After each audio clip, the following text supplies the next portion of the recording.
We are live. Hello. Welcome. Happy Tuesday. It's a Weirwood spectacular today.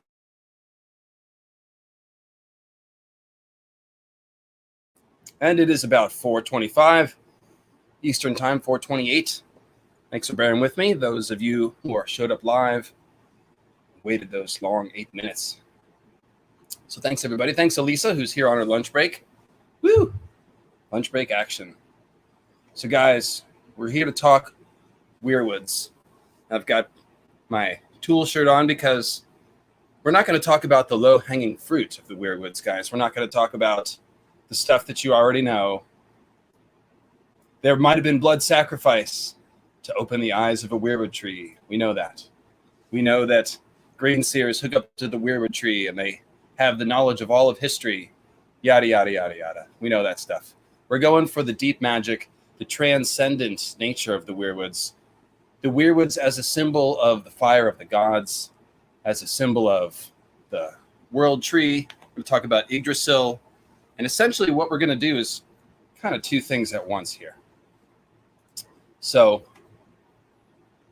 essentially, like, if you like these silently screaming, bloody mouth magic trees that eat people, you showed up to the right place. That's what I want you to know, first of all. The blood drinking trees. Yes. Creepy freaking trees, so that they are.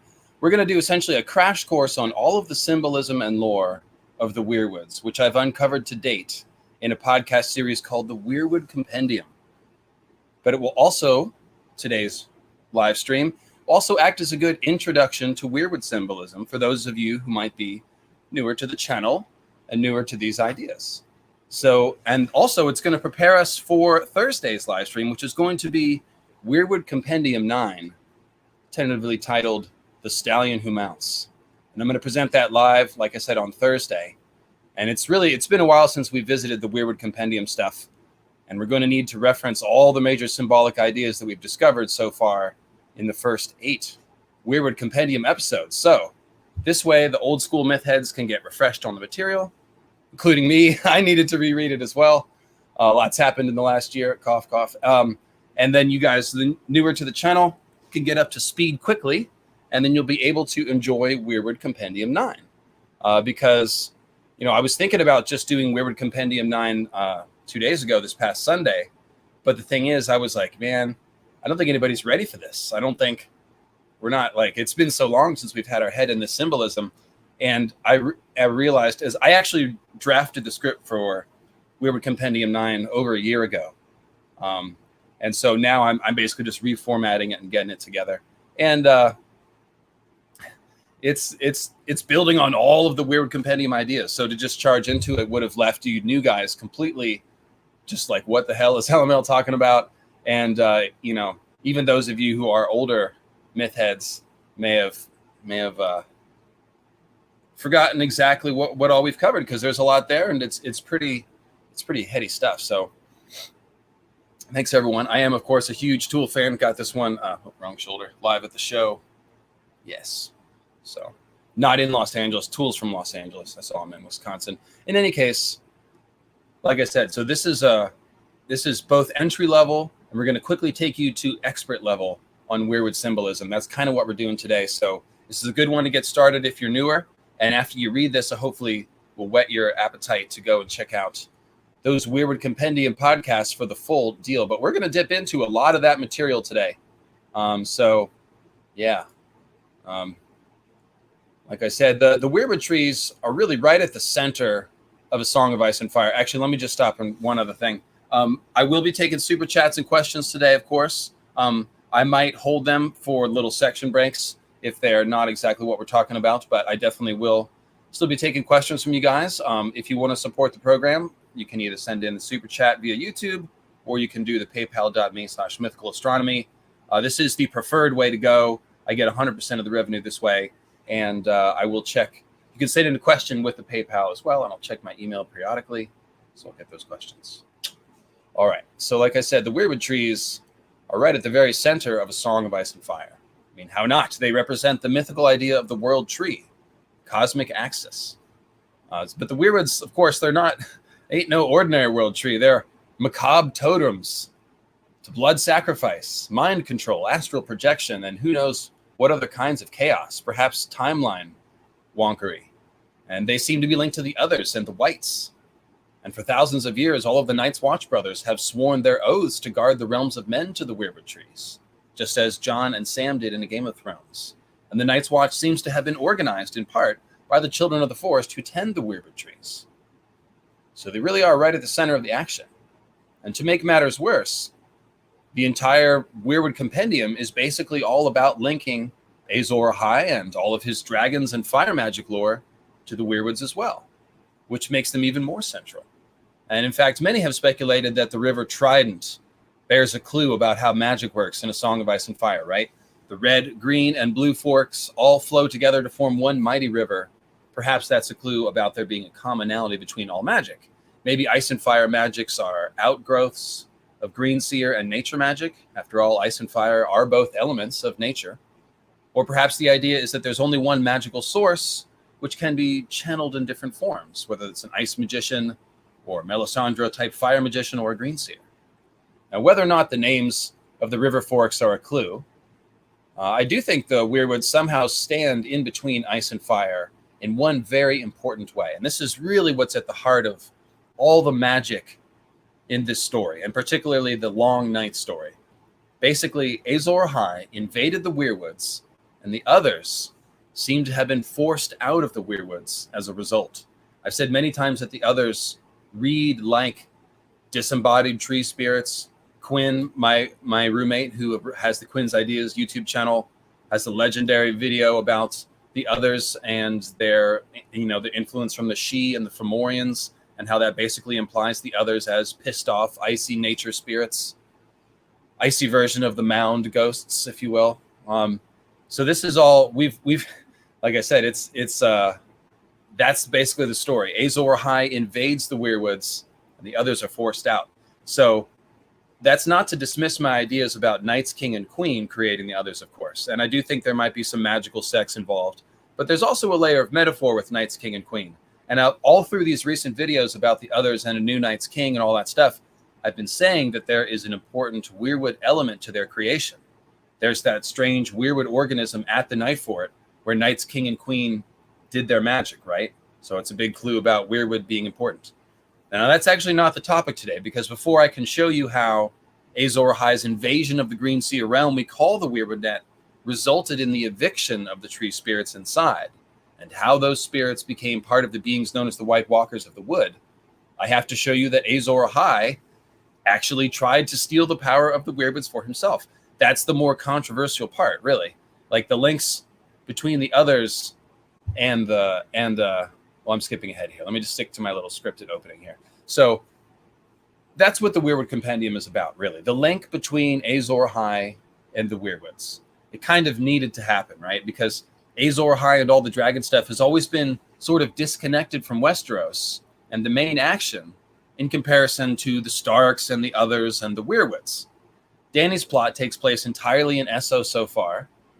And while it's pretty much... and then on the other hand, it's pretty much intuitive to realize that there is some relationship between the Weirwoods, the Starks, and the others. But the dragons, on the other hand, they're tied to Valyria and Ahai. And all the legends of Azor Ahai come from the Far East. So our only obvious link between the dragons and all the Westerosi stuff is the idea that Azor Ahai Reborn is, of course, supposed to fight the others. And then there's a general sense that the dragons seem to be destined to be used as weapons against the others and the whites. But all that is still in the future, and what we're talking about today is the past. So some of you may have watched my recent live stream called The Weirwood Goddesses, wherein I talked about the evidence that Nissa Nissa was some kind of elf woman, either part child of the forest, or maybe a female of the Green Man race of humanoids, if they exist. And that's a major piece of the puzzle here. If Nissa Nissa has some sort of pre-existing magical connection to the Weirwood trees, then this seems like it would be the reason that Azor Ahai used her for his blood magic ritual. And indeed, that is what the evidence seems to show. The goal of Azor Ahai and all Lucifer or Prometheus sort of characters like him is to gain the magical power or knowledge of the gods, what we call the fire of the gods in Mythspeak. Lightbringer is a symbol of the fire of the gods, and so is the Weirwood magic. And it seems that Azor Ahai was essentially trying to gain access to the Weirwood magic through his ritual killing of Nissa Nissa. And so that's me kind of giving you the overview of what all the symbolism points at right at the beginning. And then in the Weirwood Compendium and in the rest of today's episode, we're going to work through that step by step, and I'm going to show you why I can claim that. But giving you this sort of overview at the beginning is going to help you keep that picture in mind. So yes, Squisher King, I think that Nissa Nissa was either a child of the forest or a human child of the forest hybrid. It seems more likely to me. Or, like I said, if the green men are a separate race apart from the children, perhaps she was a female of the green man race. So we don't know, obviously, what the difference is between children and green men, if they're cousins or connected, or if the green men are the males and all that stuff. We actually talked about that in the Garth the Green live stream from this past Sunday. But the point is, Nissa Nissa is a Weirwood woman in some way. And the same is true for Knight's Queen, as we talked about. All the Knight's Queen figures have heavy Weirwood symbolism as well. So these magical women that are connected to Azor Ahai and the Knight's King are both independently connected to Weirwoods through symbolism. And so, again, we covered that in the Weirwood Goddesses live stream. So go back and check that out, or go back for the entire Weirwood Goddess podcast series. So it's important because it explains the motivation, right? Like, it's fun to follow the symbolism and stuff, but the story here always, of course, gets back to the heart and conflict. So why did Azor Ahai invade the Weirwoods? Well, it seems the motivation for messing with the Weirwoods in the first place was the fact that Nissa Nissa was an elf woman. I mean, I'm sorry, I said that backwards. The reason why Nissa Nissa was chosen for this horrific blood ritual, and I believe that probably more than Nissa Nissa might have been sacrificed along at the same time. The point was to get access to the Weirwoods. And more broadly speaking, I think messing with the Weirwoods is what brought Azor Ahai and his countrymen from the Far East, Ahai and the Great Empire of the Dawn, over to Westeros. And that's implied in that section about Old Town and the Fewstone Fortress and the mysterious seafaring traders who established it. They say, why did they come? Perhaps it was to exchange magic with the children of the forest, or to enslave the giants, anything along those lines. Thanks, Carl Karsnark. There's the link for the recent Garth live stream up there. Here is the Weirwood Goddess live stream link. Carl Karsnark holding it down for both me and Quinn's ideas, doing the super modding. Thanks, buddy. You still get in the Karsnark comments, too. How do you do it? I don't know. But we appreciate you, buddy.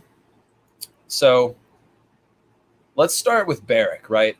Barrick Dondarrion, even before I wrote the Weirwood Compendium, Barrick Dondarrion is the first clue that Azor Ahai has something to do with Greenseers and the Weirwood Net. So Barrick is obviously a terrific Azor Ahai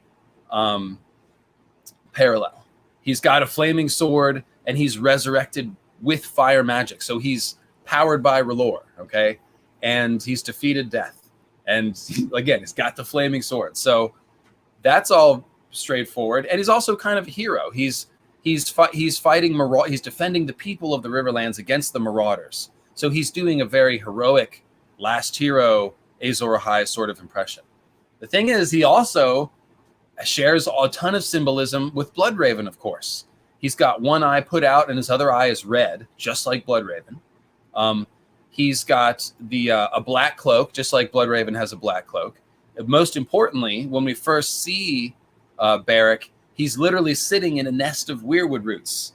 He's high up in the weirwood roots, and he sort of walks down as he gives this speech. And they're hanging out in a weirwood root cave. So you've got a guy that looks like Bloodraven hanging out in a weirwood cave, except for he's carrying around an Azor Ahai sword.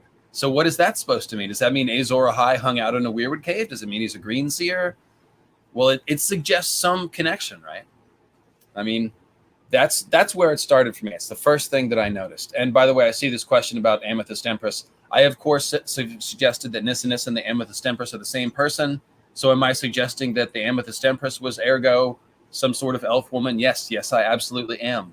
And the idea of a purple-eyed elf woman actually isn't crazy. You can find that stuff out in just general fantasy art. Yeah, I haven't figured out how all that sorts out, but it does imply that the green men or the children of the forest, thank you, Quinn, possibly have a connection to the Great Empire of the Dawn. And we covered that in the Old Ones episode, which I'm going to go back to as well, that the Green Men might be connected to the Old Ones on Lang, which was part of the Great Empire of the Dawn. So there is actually a practical way that all of this comes together with Nissa Nissa, Amethyst Empress, and elf people. And yes, this is not a green screen. This is one of my cloth backdrops going back to the old school. I was originally going to wear my green wig, and I didn't want to do the green screen so I could actually show you my green wig, but it is way too hot here in Sacramento for that. So going with just the horns. And there you go.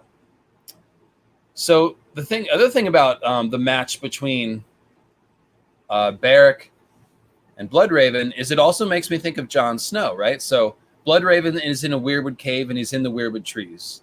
Barrick is in a Weirwood cave. And Jon Snow, who's also an Azor Ahai figure, he dreams of wielding a flaming sword, of course. When he dies, he's pretty much clear that he's going to go inside his wolf, Ghost. And Ghost looks like a Weirwood tree. So again, we have this idea that an Azor Ahai figure is connected to the Weirwoods or even goes into the Weirwoods, lives in the Weirwoods. Because that's what's implied when you see somebody in a Weirwood cave and in a Weirwood nest like Barrick is that he's a green seer. No, so just to be clear. Okay, so I guess I should. So Ghost, he's got white fur and he's got red eyes. The red eyes are compared to blood, sometimes fire, but literally Jon looks at him and says, he belongs to the old gods, that one, blood and bone, just like the Weirwood. So this is a case of one of the characters in the book literally pointing out the symbolic parallel. He's like, hey, Ghost, Weirwood tree, they really look alike. And then, of course, Ghost is silent, and the Weirwood trees are also silent. They have a face, but it never talks, except for the Black Gate. That's a different thing. So strong parallel between that. And, of course, the Weirwood trees are they have ghosts inside them. So lots of links there. Yes, Quinn is off-screen producer. I need to tap my earpiece, do the Jon Stewart. What's that? Any case, so we've got Jon and Barrick and Azor Ahai. And, of course, Jon also has a one-eye wounding symbol. He didn't lose his eye, but the eagle did leave him with a nasty scar across the one eye. So symbolically, he's got that one-eye wound as well. And they're all transcending death and gaining magic, right? So Barrick has been resurrected, and he's running on R'hllor power, and he can light a sword on fire now with his own blood in the cave. Bloodraven, obviously, as transcending death and gaining magical power. And then Jon Snow is obviously going to, he's already a magician in that he's a skin changer, but he's also going to transcend death when he's resurrected. So the other link between Barrick and Bloodraven is, of course, Odin symbolism. And this is really a good place to start with the heavy mythology of the Weirwood Compendium. It's all about Odin, right? Odin and Yggdrasil, his magical tree. And I'm just going to start with the basics in case anybody doesn't know. Yggdrasil is the name of the magical world tree of Norse mythology. In the Norse cosmos, there are 9 realms, and sometimes they're laid out in a sort of higher and lower. Sometimes they're spread out in tiers. There's different ways of picturing them, but they're always connected to Yggdrasil. Yggdrasil is the cosmic world axis. All the realms are connected to it. So it is like the framework of the universe. And it is an ash tree. That's going to be significant later, but I just want to point that out, that is the type of tree that Yggdrasil is regarded as. It's an ash tree. The ash tree has specific mythology and stuff. So now the thing about Odin is that Odin is all about gaining magic. He is the epitome of the shamanic god. He is all about, he's about a lot of things, but at the core of it, it is all about magic. And specifically the idea of sacrificing the lower self to awaken the higher self. And so we see this repeated theme with him of sacrificing his body to gain magic. So as far as Yggdrasil goes, he is hung from Yggdrasil for 9 days. Sometimes he's depicted as tied to it. Sometimes he's tied and he's speared through it with his own spear. Other times he's sort of dangling upside down from the branches. But the point is that he hung for 9 days on the tree. It's implied that he died and sort of transcended death. And at the end of those 9 days, he spied the runes down in the well of Erd, or down in the, which also might be the same as Mimir as well. The roots of Yggdrasil lead to 3 different wells. And the word well also really implies like pond or spring. So don't think literally well, but essentially down in this water from which Yggdrasil grows, Odin spies the runes, and that gives him magical power. It actually makes him the most powerful being in the universe. So pretty easy to see the correlation to Odin, or to Bloodraven rather. Bloodraven is hung on the tree, except for instead of being up in the branches, he's down in the roots, right? But he is hung. He's tied to the tree. The roots are around him. They're pinioning through his leg and through his skull. So he is literally fixed to the tree. And what is he gaining? He's gaining literally access to the entire universe, all of the knowledge, astral travel, all kinds of people. Yes, people are hanged, not hung. I intentionally say hung because I just get a kick out of it with Stannis and his little grammar correction. But just so I don't spread false information, yes, technically people are hanged and tapestries are hung, blah-de-blah-de-blah-de. In any case, so Bloodraven is hanged in the root zone of Yggdrasil, whereas Odin is up in the branches. And it's actually a very clever combination of myths, too, because when you look at Yggdrasil, down in the root zone, there's a snake or a dragon or a snake dragon. Those ideas are completely interchangeable in Norse mythology. And it's called Jormungandr. Or not Jormungandr, I'm sorry, Nidhogg. Jormungandr is a totally different thing. Sorry, I forget I said that. That's a world serpent. Nidhogg is a serpent that it's simultaneously trapped by the roots, and it's also gnawing at the roots. And then at the end times for the last battle, the thing gets set free to cause trouble, of course. So Bloodraven is simultaneously like the Nidhogg dragon or serpent in the roots, but also like Odin hung on the tree, which is a very cool combination of mythology. So Odin, like I said, sacrificed his physical body to gain the knowledge of the runes. And a similar tale, he trades one of his physical eyes for a drink from the well of Mimir, which gains him more magical power. And I'm not even going to go into the details of what powers that gives him, because it's not important. The point here is that it gives him magical knowledge and power. And essentially, we can think about it as trading his physical eye for opening up his third eye. That is the idea that's being implied. Bloodraven has done the same thing. They are not in direct connection. He lost one of his eyes at the Battle of Redgrass Field. And then, of course, later he opens his third eye through the Weirwood Cave. But at the end of it, he's a one-eyed god-man hung to the Weirwood tree, just as Odin is a one-eyed god-man pinioned to Yggdrasil. So that's all very good. Then now go back to back to Barrick in his Weirwood Cave. He's got one eye, just like Odin. He was actually hanged from a tree. It's one of his deaths. He's got like 6 different deaths. One of them is he was hung on a tree. So he's got both Odin wounds, the one eye and the hanging. And then, as I said, Yggdrasil is an ash tree, right?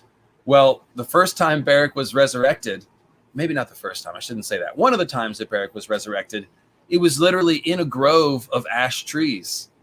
So Martin is showing you that Barrick is resurrected amidst the ash trees, just as Yggdrasil is an ash tree, and Odin does a death and resurrection ritual hanging on Yggdrasil. So Barrick was also killed by a lance one time, and Odin, like I said, in some versions is speared to the tree. So there's a third one.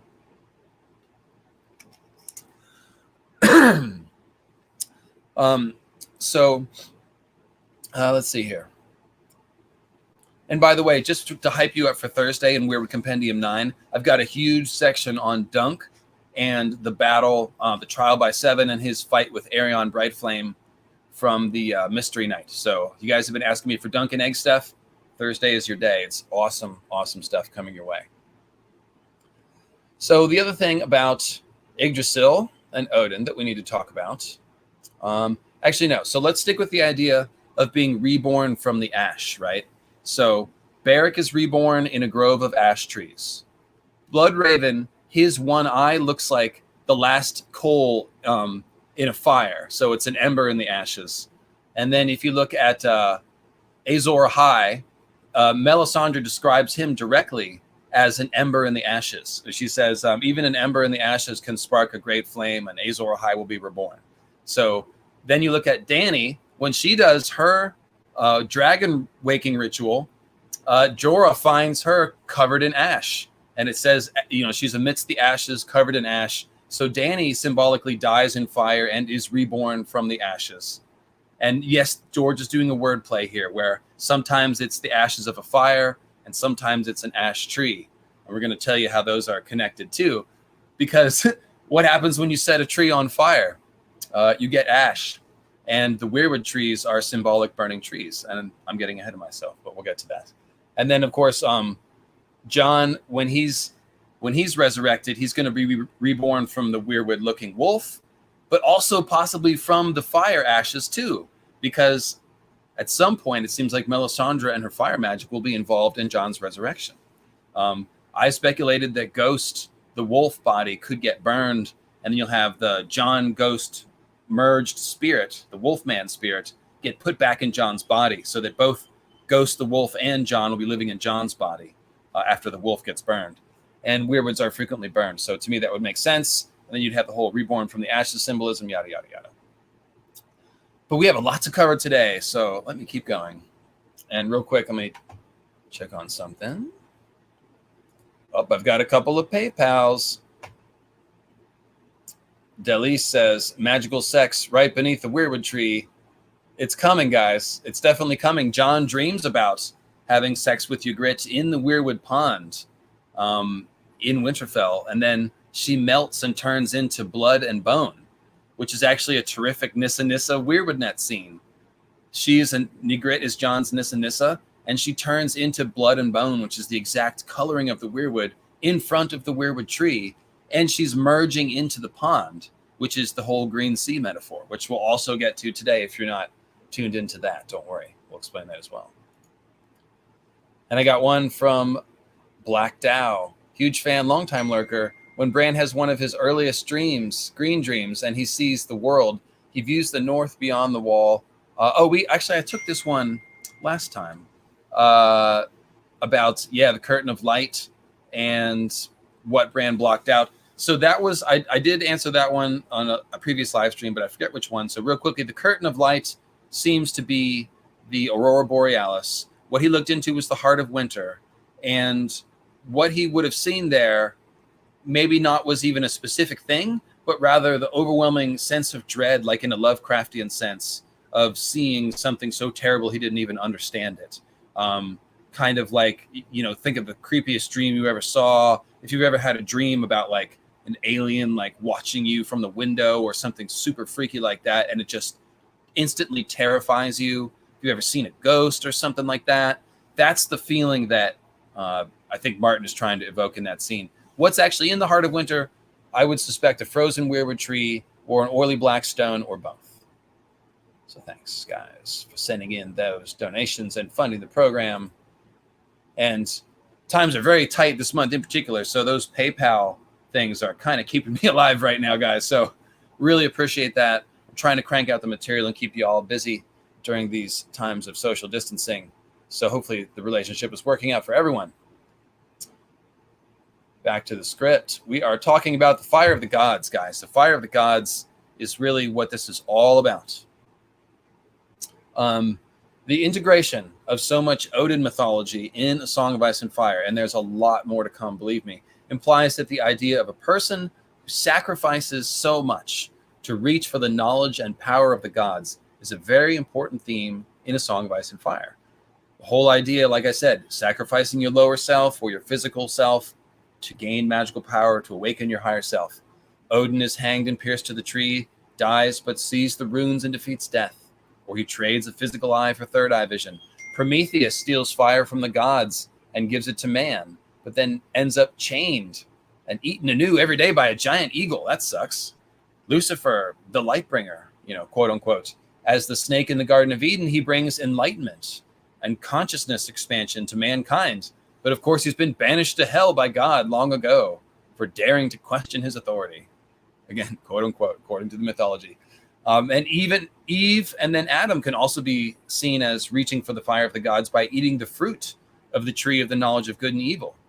And they were banished from the Garden of Eden as punishment. So what we can see is that some stories depict the fire of the gods as being worth reaching for and others not. But either way, there's always a price to be paid. All the stories agree. And the same thing is true in A Song of Ice and Fire, of course. This magical principle is at play all over the story. Bloodraven is, again, physically tied to the tree in a dark cave in the frozen north, being sort of eaten and absorbed by the tree. But he gains the power of the Weirwood magic. Bran opened his third eye after falling from the tower and becoming paralyzed, while Jojen began having his green dreams while being sick to the point of death. Dany lost her baby Rhaego and much else as a part of the cost of waking the dragons. Melisandre is very clear about all of her magical abilities having come at great cost and great pain. And if the Undying ones were honest, they'd probably tell you the same. I mean, they've turned into dusty blue shadow vampires, and it really doesn't look like a joyful existence, now does it?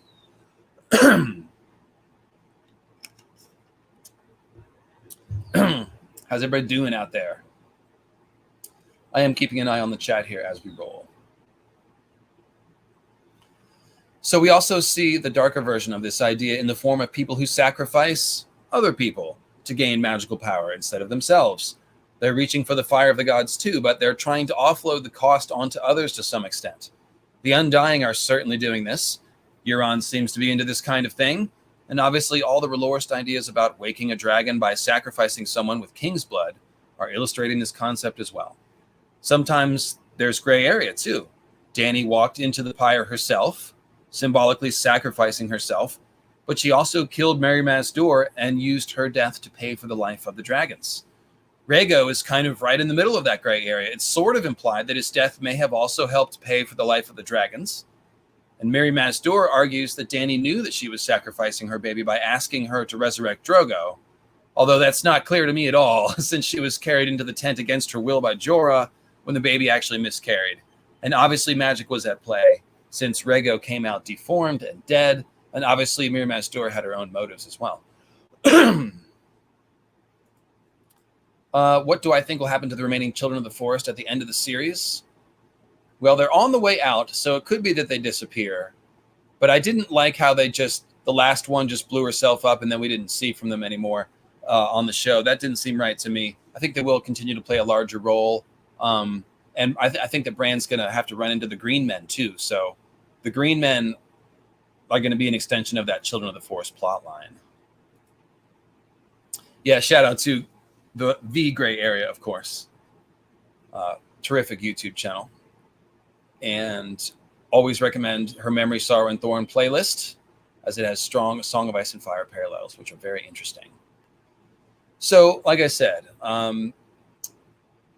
there's always a sacrifice involved to obtain the fire of the gods. And of course, the ultimate example of this is Azor Ahai, killing Nissa Nissa to gain the magic of Lightbringer.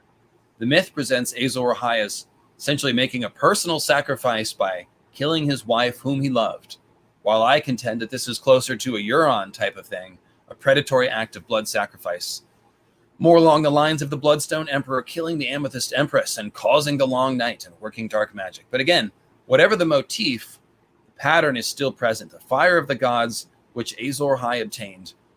Sorry, I ran two sentences together. The pattern is always present. Pause.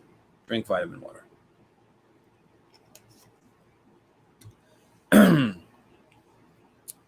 And no, I haven't discussed George's recent blog post, but I will when I take a break a little bit later. Thanks for reminding me. So Azor Ahai, his version of the fire of the gods, obviously the flaming sword Lightbringer, right? And then the costs were both Nissa Nissa's life and the cracking of the moon, which I believe caused the Long Night. The moon meteors themselves are also a fire of the gods symbol. And in fact, Lightbringer and the moon meteors essentially have interchangeable red dragon sword symbolism. And the clues about the meteors, clues abound that the meteors had magical powers, which makes them a better fire of the gods symbol. We have the story of Dawn, the sword being made from a magical meteorite. The Bloodstone Emperor worshipped a Lovecraftian black meteorite and practiced dark magic. So you guys are familiar with that. Sage Pilgrim, not related, not urgent. What about the thing that came in the night? And other a white, a slavering weirwood root that got loose. So that's, I think, that is essentially Night's King symbolism. I mean, what does the thing that came in the night do? He's got the apprentice boys that shamble after him, right? So that sounds like confiscating children, enslaving them to dark magic. That sounds like the others collecting babies. Beyond that, I'd have to put my eyes on it again, specifically to come up with more. But that's what I remember concluding about it, approximately speaking. And of course, it's at the Night Fort, and I think that we can look at all the Night Fort myths as telling us something about Night's King if we sort of combine them and cross-reference them one to another. So the moon meteors are a symbol of the fire of the gods. Lightbringer is a symbol of the fire of the gods. And again, Lightbringer is a flaming sword. The moon meteors look like flaming swords. They're both associated with dragons. They're basically parallel symbols. So Azor Ahai essentially obtained, you could say, two symbols of the fire of the gods, the flaming sword and the moon meteor. But really, I consider those to be one symbol. So the other thing is that Azor Ahai was also seeking the power of the Weirwood magic, which is the other very important version of the fire of the gods, incarnation of the fire of the gods. I mean, the Weirwood magic is literally the knowledge and the power of the old gods, right? So this is what makes Barrick so remarkable. Again, he has both the hanging and the one-eyed Odin symbols. Plus, he's transcended death. So we know that he is a figure demonstrating the Odinic principle of obtaining the fire of the gods. However, we see that he has the flaming sword symbolism and the Weirwood symbolism. So that's telling you these are the two versions of Fire of the Gods in A Song of Ice and Fire, the Weirwood magic and the flaming sword. He's also got the starry cloak so that we can parallel the idea of falling stars and flaming swords. So that's what we've got so far. Falling stars, flaming swords, Weirwood magic. Those are all the Fire of the Gods in A Song of Ice and Fire. And Barrick, he's got them all. And so will Jon, of course. And then, so let's see here. The place where this pattern becomes really, really clear is the Grey King mythology. And that's why Weirwood Compendium 1 is called The Grey King and the Sea Dragon. Seems kind of weird to start a series about Weirwood mythology with Ironborn mythology, but it turns out that that is exactly what you have to do. In particular, what the Grey King mythology does is it unites these two versions of the fire of the gods. It unites the Weirwood ideas and the moon meteor ideas. Let me hit this cough button here real quick, guys.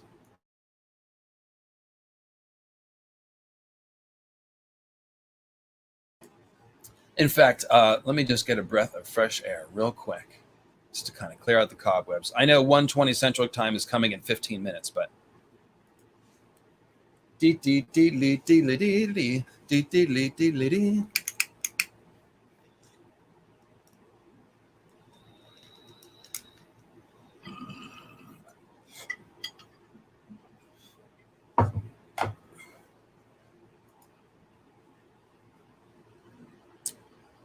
oh, another super chat. Thanks you, Melinda. Thanks you very much. With a cherubim child and a fiery sword guarding the entrance to the tree of life. Yes. Does this signify the children and Jon Lightbringer doing the same against man? Oh, I hadn't thought about that. I was first just looking at the picture. Of course, there's an angel with a flaming sword guarding the Garden of Eden and the Tree of Life. So there's a very good combination of flaming sword and magical tree mythology. And actually, Odin has a magic sword called Barnstalker. No, it's called, oh, Jesus. What's the name of the friggin' sword? There's a different magic tree called the Barnstalker tree or the Brandstalker tree. It's spelled different ways. And yes, the word Bran is right in there. And Odin pulls a magic... He embeds the magic sword in a tree, and then someone else pulls it out of the tree. Kind of like a sword in the stone thing. Okay, cherub is singular. Cherubim are plural. Okay, guys, thank you. So yeah, the idea of magic swords and trees being linked is definitely already there. In any case, we also see it in the Garden of Eden. Very good catch. So to answer the question specifically, could there be something about Jon standing in for the flaming sword, guarding the Weirwoods from the realm of men? Well, that kind of makes sense. I do think one of the things that we have to fix is like getting the green seers out of the Weirwood trees. I think they're not supposed to be in there, essentially. And then Jon could end up a cold hands type figure, wandering the north as an undead zombie who can't really live amongst the living, but has some sort of duty to guard the realms of men, sort of even on into death. So that would be kind of a similar echo there, Melinda. I'll have to think more about that. But yeah, if you think about the Weirwoods as the magic tree of the Garden of Eden, yeah, Jon could end up sort of ranging and protecting the North. Absolutely, in retirement. Ember in the Ashes as Azor Ahai in the Weirwood Net. Think of Azor Ahai as a single entity or a representative of a group of dragon folk. Both at different times. I definitely lean towards the group emphasis in a lot of senses because we have all these people now echoing Azor Ahai. And we've got more than one. We got Jon and Dany. I think Euron is going to end up being the third head of the dragon, as I'm going to talk about in my new Euron video, which I'm working hard on as I adjust my horn slightly. There we go. So I think that originally Azor Ahai would have been, you know, symbolic of a race of dragon lords. When we talk about the great Empire of the Dawn as dragon lords, we think about them as predecessors to Valyria. So yes, there would have been more than one. When Dany sees the ghosts of the Gemstone Emperors in her dream, they all have flaming swords. So you definitely can imagine that, you know, there was more than one, that there wasn't just one hero and one sword. And even in fact, the Azor Ahai myth has different versions in the East with different names: Eldrick Shadow Chaser, Nefarion, Yntar. So it's possible that those are actually more than one person. And in fact, if you look at the Elric of Melniboné influence, in Elric, he has a cousin, Irkun, and they both have identical magic swords, black rune swords, that were made from one original sword that had the spirit of a dragon locked into it. So they're dragon swords, and they're cousins that end up fighting. So the fact that George named one of the Azor Ahai parallel myths Irkun the hero, rather, is sort of implying that maybe there was, you know, rivals or brothers or more than one flaming sword person. Absolutely. And as far as the invading the Weirwood Net goes, my contention throughout the Weirwood Compendium is that the symbolism shows that Azor Ahai was the first one to invade the Weirwood Net. And in fact, he essentially broke into it and created the ability for human greenseers to invade the Weirwood Net after him. And so all of the greenseers, in my opinion, and this is a little bit of heresy, that are in the Weirwood Net are following after Azor Ahai. And so the idea is that, yes, Azor Ahai let people into the Weirwood Net. That's one of the reasons why Bloodraven is a Targaryen. And George has even been quoted as saying that before he created the character of Bloodraven, he knew that greenseer figure was going to be a Targaryen. So we know that this is integral to the drafting of the character of Bloodraven. His first role was Dragon Greenseer person. And that's because the original Greenseer was a dragon. All right. So let's see here. Thank you for that question. Very, very on topic. 666 from Love the Pie. We Mormons have a prophecy that God will send the fire sword wielding angel of Yahweh of the Old Testament as a restorer. Yeah, if you look, dude, if you get into Revelations, there's all kinds of cool mythical astronomy. There's stars falling from heaven. There are flaming swords, the sun being turned to blood and dark. The moon turns to blood and the sun is turned to darkness. Revelations is crazy. And of course, Mormon religious symbolism is going to be, you know, doesn't surprise me that there's a lot of similar stuff in there, although I'm not as familiar with it. So very interesting.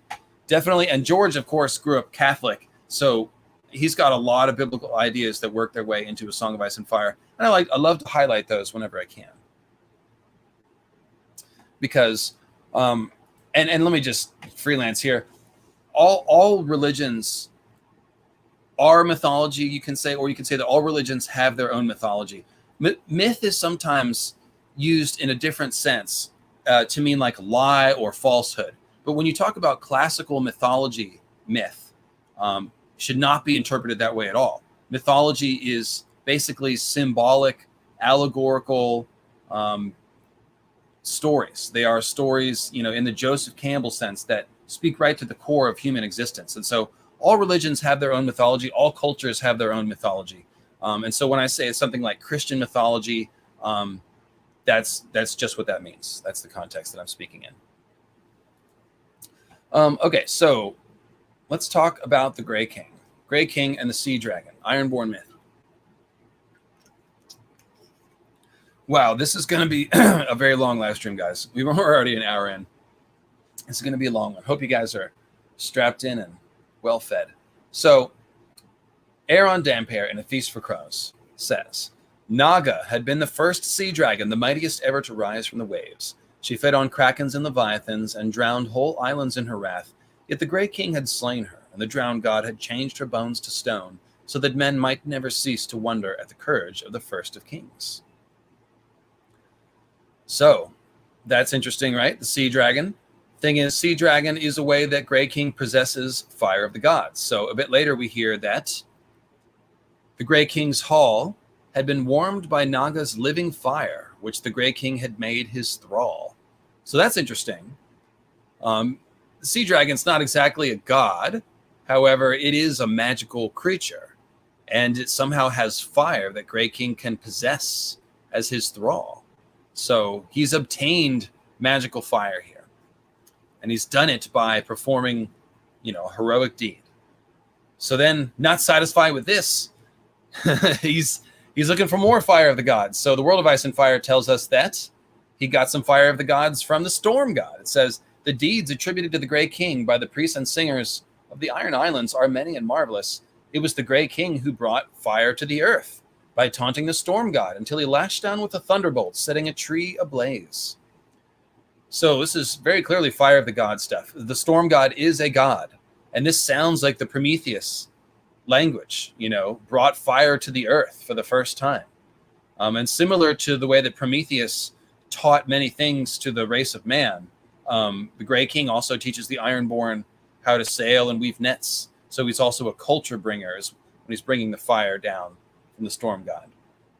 So he's collecting fire. He's got the living fire of the sea dragon. He's got this flaming tree set afire by the godly thunderbolt. And somehow that conveys the fire of the gods to man. A little bit of a riddle, but we can unravel it. So be patient. Like I was saying, both of these fire-possessing myths have a meteor side and a Weirwood side. Both the storm god thunderbolt myth and the slaying of the sea dragon. They both have heavy moon meteor symbolism and heavy Weirwood symbolism. And that is the magic of the Grey King mythology. So keep that in mind for the next 10 minutes as we go through this. So first of all, let's talk about the Weirwood side of it, since this is the Weirwood episode. If I talk about moon meteors first, you guys will wonder if we're even talking about Weirwood trees. So the first clue, and the most obvious clue, that the Grey King mythology involves Weirwood in some way is the demon tree Ygg. It says, the Grey King also taught men to weave nets and sails and carved the first long ships from the hard, pale wood of Ygg, a demon tree who fed on human flesh. Now, since we know that Weirwoods are heavily based on Yggdrasil, YGG, Drasil, and the demon tree Ygg is YGG, we know that the Weirwoods have pale wood and they have bloody faces carved into them. The demon tree Ygg, which eats people, is pretty easy to recognize as a Weirwood, right? Weirwood boats are also important. And remember that the Grey King supposedly made a long ship, the first long ship from this Weirwood tree. And then when we look on the shores of Old Wick, it seems that we have the remains of a Weirwood boat. That's right. As many of you will probably be familiar with, the, quote, bones of Naga on Old Wick are almost certainly not the rib bones of a huge sea monster, but rather petrified Weirwood, which turns to pale stone after a few centuries. And of course, the bones of Naga are described as pale stone. And more specifically, it seems like the bones of Naga are actually the overturned ribbing of a boat hull, where the Weirwood beams are the only things that have survived. And flipping over boat hulls to make sort of the structure framework of a long haul is in fact a very common Viking practice. So George is pulling from real world Viking culture here and showing us a boat with Weirwood ribbing that's been flipped over, and it's made the Grey King's hall. It's what it says. The Grey King made his hall out of the bones of the sea dragon, but it's really this boat. And then over time, the regular wood rots away, weirwood turns to stone, and you have the arch of Naga's ribs, which is just how it's described, as an arch. So, sounds cool, right? Where's the proof? Well, Martin feeds us clues about ribs being made of weirwood in many quotes, such as this one where Aaron is telling us about the Grey King and the sea dragon that I just pulled from. It began with a line, "On the crown of the hill, 44 monstrous stone ribs rose from the earth like the trunks of great pale trees. The sight made Aaron's heart beat faster." So they look like great pale trees, and Aaron's heart is beating faster because we're supposed to think of heart trees. Then when Victarion catches sight of them in A Feast for Crows, he says, "Ahead loomed the sacred shore of Old Wick and its grassy hill above it, where the ribs of Naga rose from the earth like the trunks of great white trees, as wide around as a droneman's mast and twice as tall." This is a great quote because George is telling us what the ribs really are. They're the trunks of pale white trees, and they're also parts of a wooden ship, like a droneman's mast, right? There's even a funny exchange between Tris Botley and Asha Greyjoy in the Wayward Bride chapter that spells out the Weirwood shipbuilding sea dragon trifecta. I just love this shit. I love the Wayward Bride in particular, but check this out. So Asha is explaining to Tris Botley her plan to flee to a place called Sea Dragon Point, thinking that, quote, Sea Dragon had not always been as thinly peopled as it was now. Old ruins could still be found amongst its hills and bogs, the remains of the ancient strongholds of the first men. In the high places, there were weirwood circles left by the children of the forest. So Sea Dragon Point, guys, has weirwood circles. Then Tris tells her, "You're clinging to Sea Dragon Point the way a drowning man clings to a bit of wreckage. What does Sea Dragon have that anyone could ever want?" And then Asha replies that she will find, quote, "tall pines for building ships." So she's clinging to Sea Dragon Point like wreckage, meaning that Sea Dragon Point is like a shipwreck, and it has trees to build ships, but it also has weirwood circles. Why? Because the bones of the sea dragon Naga are actually part of a weirwood boat.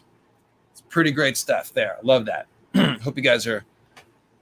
If you don't have fun with that, then this might be the wrong channel for you. I don't know what to say. In A Clash of Kings, Theon Greyjoy returns to the Iron Islands and recalls seeing the ruins of Lordsport from the Greyjoy Rebellion. That happened 9 years, 10 years, something like that before the current story, right? Ned Stark, Robert Baratheon came together for the first time since Robert's Rebellion. They crushed Balon Greyjoy's rebellion. So that's when Theon was taken as a ward of the Starks. And so when he comes back to the Iron Islands, he flashes back and it says, "When last he had seen Lordsport, it had been a smoking wasteland, the skeletons of burnt longships and smashed galleys littering the stony shore like the bones of dead leviathans, the houses no more than broken walls and cold ashes."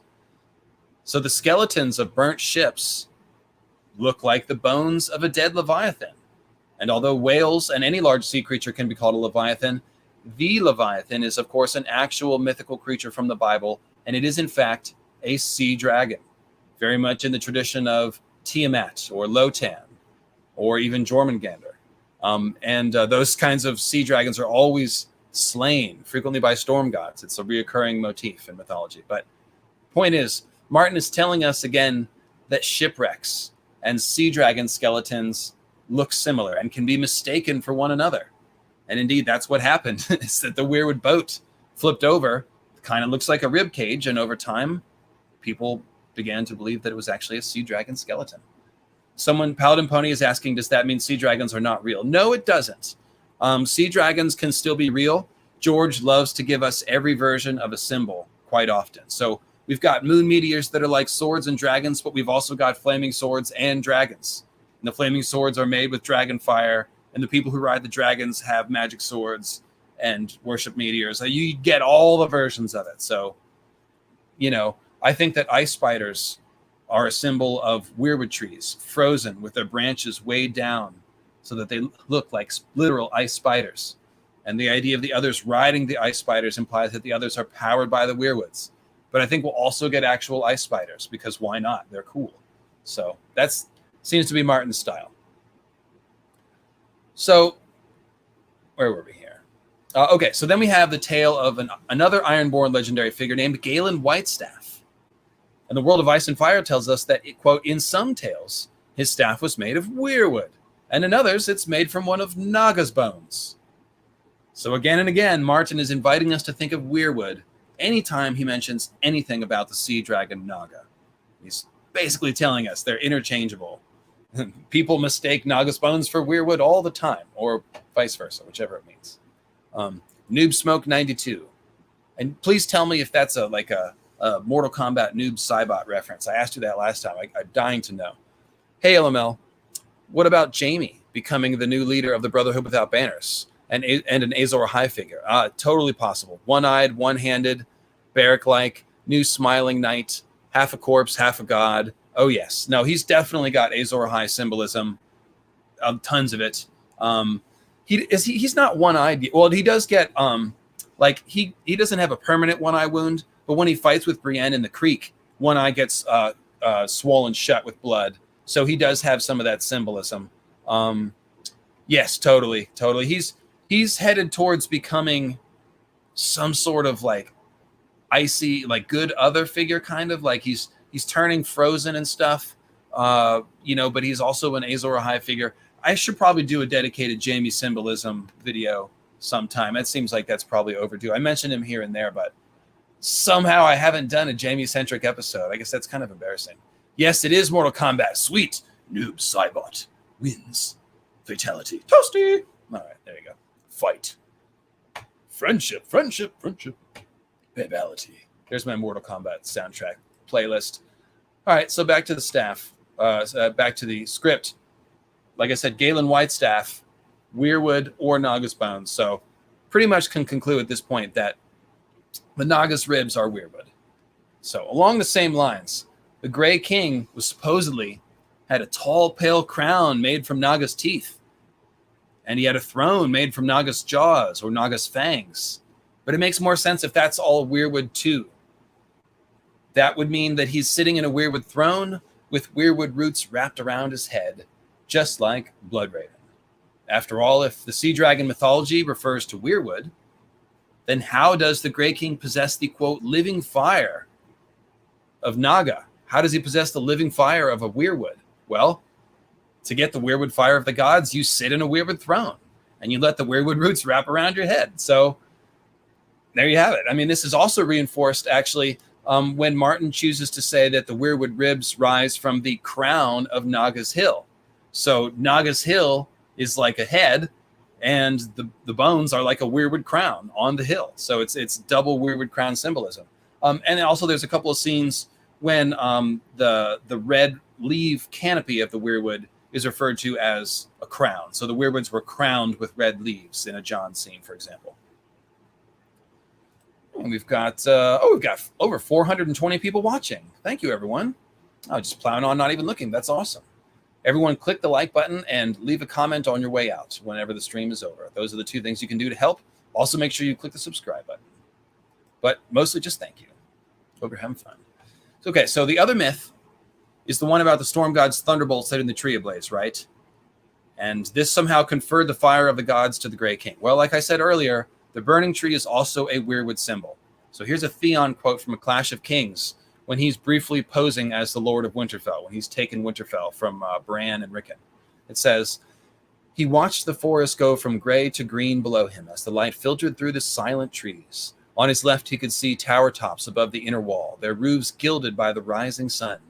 The red leaves of the weirwood were a blaze of flame among the green.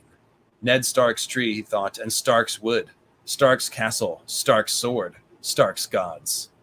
This is their place, not mine." So I love that. So the weirwood, a blaze of flame in the sunlight. And then he talks about Ned's sword and Ned's gods. And of course, Ned's sword is a Valyrian steel dragon sword called Ice. And his gods are the gods of this burning tree. So the red canopy of the leaves, usually it looks like blood, bloody hands. But now it looks like fire. And of course, blood and fire are interchangeable symbols quite often. Think of the bleeding stars. They're not actually bleeding. They're actually burning meteors, right? Or comets with a tail, a gas tail that looks like fire, or blood, but is actually neither.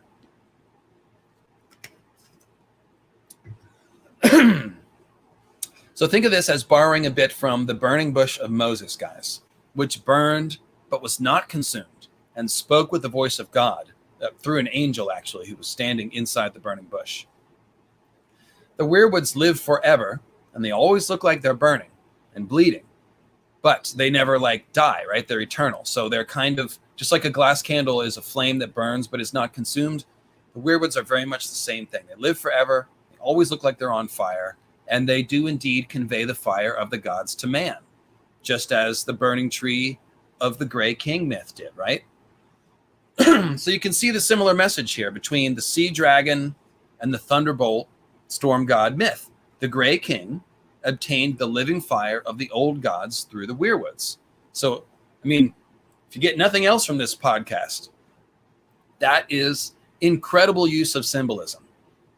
Got myths that sound totally different. Slaying a sea monster and taunting the storm god until he lashes down with a thunderbolt. But they're both, when you translate the symbolism, they're both talking about weirwood trees and obtaining the magic of the weirwoods. So that's why we're starting with Ironborn mythology and the Weirwood Compendium. There you go.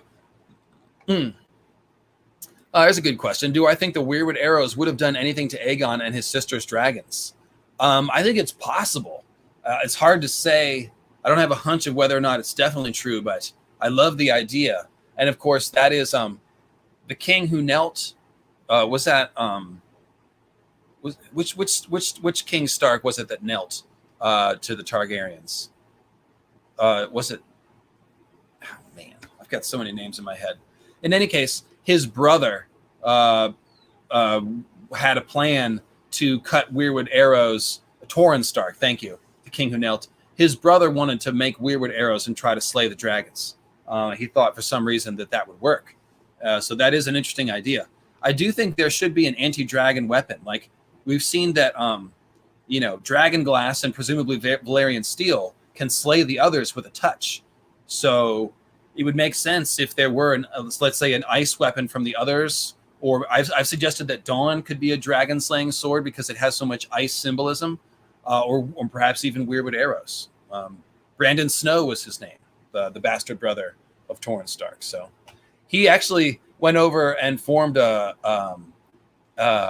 free company in the disputed lands. He was so pissed off about Torrhen kneeling, didn't he? It's the same guy, right?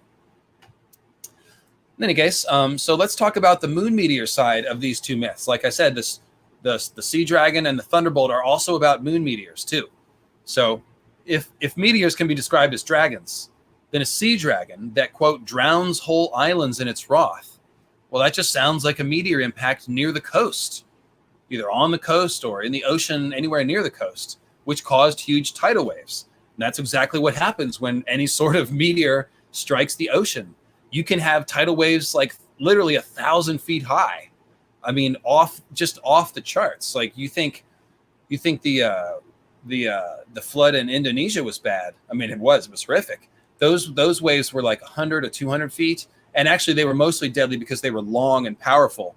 But meteor impacts, they can generate tidal waves that are like literally 1,000 feet high. So when we hear about a sea dragon that drowns islands, that drowns the land, that's a meteor impact. And if the Hammer of the Waters was a meteor impact, which I think I've laid out a lot of proof for, then it's the same thing where a meteor impact destroyed some of the land, caused inundation of the land. We hear the Durn God's grief, this, once in a lifetime flood that came and destroyed his castle. I've connected that to that same event. So getting off topic, but check out the Pact and the Hammer of the Waters Timeline Heresy live stream from a month ago if you want more on that stuff.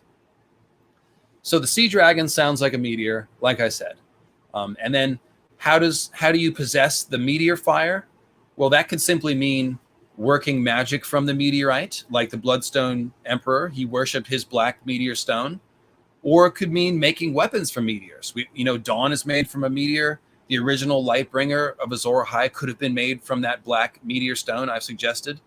And when we look at the Sea Stone chair, that thing could be a friggin' meteor. It's an oily black stone. It sounds like a Lovecraftian type of thing.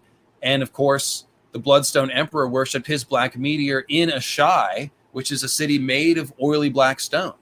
So a lot of good comparisons there as far as being able to possess the meteor fire of the gods. And hey, Jasleen, good to see you there. And who are you welcoming back that feels better now? Oh, Corliss Whitefire. Good to see you. Yeah, totally. So let's see here.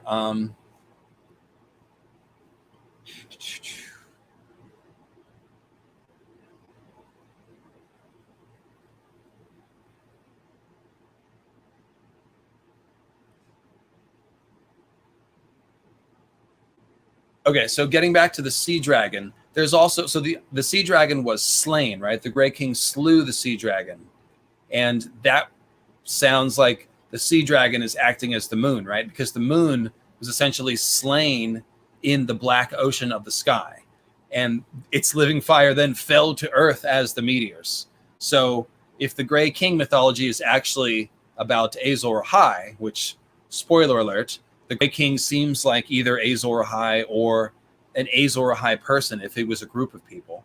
Because look what he's doing. He's slaying the sea dragon. That's causing the meteors.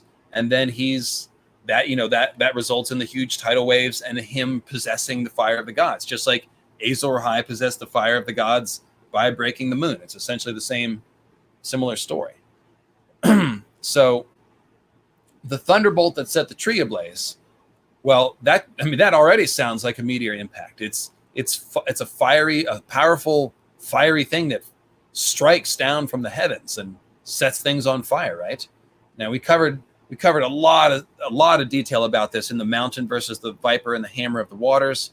That's Bloodstone Compendium number 4, one of my oldest podcasts, if you want to go back and check it out. But if you remember, we talked about how meteorites are sometimes called thunderstones in the ancient world. And indeed, a meteor strike, again, could be seen as some sort of lightning strike on steroids very easily. It's not really a mystery there. We examined also countless scenes in which dragon attacks from the sky are described as being like thunderbolts, particularly in the Daemon versus Aemond one-eye battle over the God's Eye Lake, which has a ton of one-eye stabbing Odin symbolism all over it. Aemond one-eye already has one eye. He gets stabbed in the other eye with the sword, and then they fall into the God's Eye Lake, which is like another dragon stabbing an eye symbol. And oh gosh, I need a drink.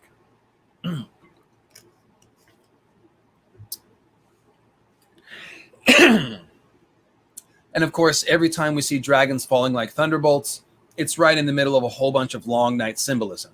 So basically what George is trying to do is show us that the thunderbolt belongs in the moon meteor family of symbolism, just like dragons and flaming swords. And this gets really great with the Thor connection and King Robert Baratheon and their connections to the Iron Island. So check this out. The Norse storm god Thor has a hammer, Mjolnir, which hurls thunderbolts. So when we see a thunderbolt or a hammer, we should think about those as being associated when they come from the gods. So, for example, the hammer of the waters was called down with the power of the old gods. It fell down and broke the land. It sounds like a meteor associated with a hammer. Then we have the storm god's thunderbolt. It's a divine thunderbolt hurled down at the land. But thunderbolts and hammers, again, they both come from Thor and Mjolnir.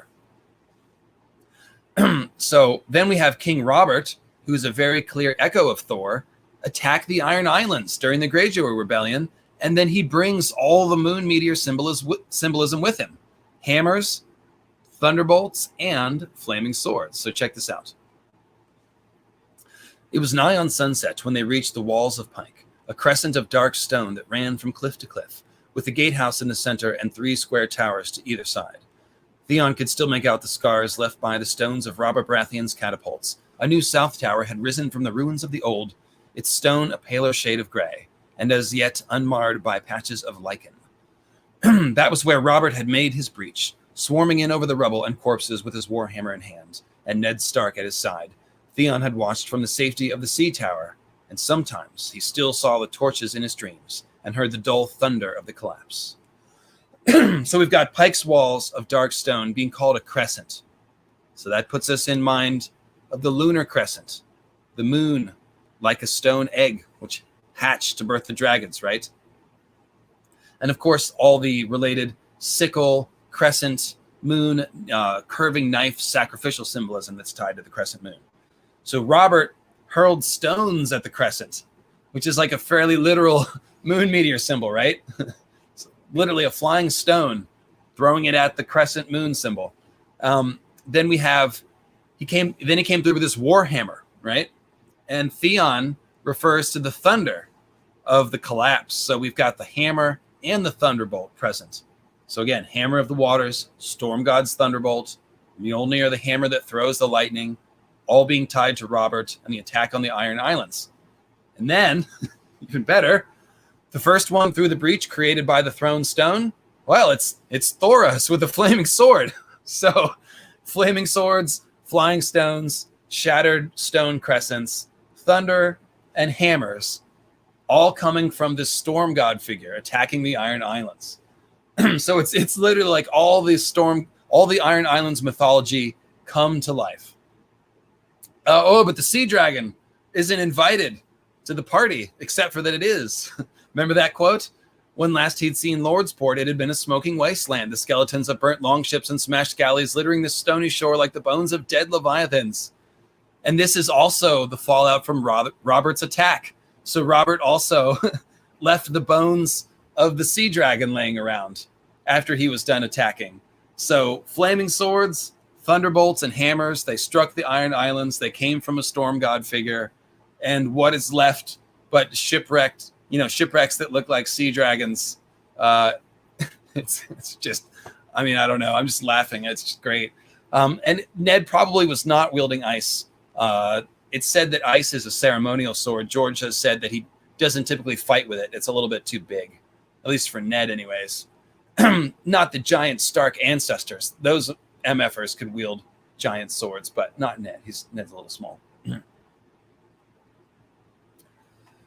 Okay, so Ross is asking about timeline. Confused about the Empire of the Dawn, Bloodstone Emperor, Westeros, Night King connection. What's the proposed timeline events here? Well, the simple version is everything happened during the Long Night. The Great Empire of the Dawn came to Westeros first. They built a Fewstone Fortress like a Phoenician outpost, like a Phoenician trading outpost, built just offshore of a land they want to trade with, like Tyre, for example. And Dragonstone is the same thing. By the way, it's a Valyrian outpost built to offshore to trade with Westeros. And so essentially the Great Empire of the Dawn makes connections with Westeros first. At some point, the Bloodstone Emperor takes power of the takes control of the Great Empire of the Dawn during the Long Night.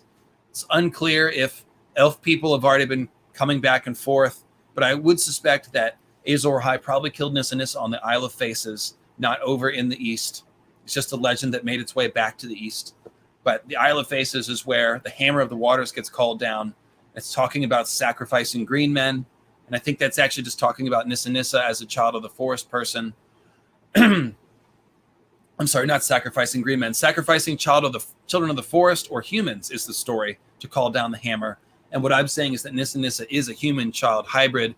She was sacrificed. That called down the moon meteors, which actually are the Hammer of the Water. So it all comes together on the Isle of Faces. Azor Ahai turning into Night's King probably happened actually at that very moment or shortly that after. I think that the death transformation road began for Azor Ahai then. It's also possible that Azor Ahai, like his spirit goes into the Weirwood net and then pops back out as Night King, incarnating later. There's all kinds of possibilities, but essentially it's all tied to the Long Night. And the reason that makes sense is because the Long Night was such an apocalyptic series of events that shaped the entire world that it would have left myths everywhere. Like everybody's mythology would have had stuff about demons or flaming sword warriors or falling stars or things falling from heaven or the Long Night or any combination of those things. And then over time, it gets mixed with other events and the cultures, they change and evolve and they migrate. So that's why it's not crazy to sort of look at all the important mythology and say, well, it's basically all talking about the Long Night, because the Long Night is what shaped the modern world of A Song of Ice and Fire.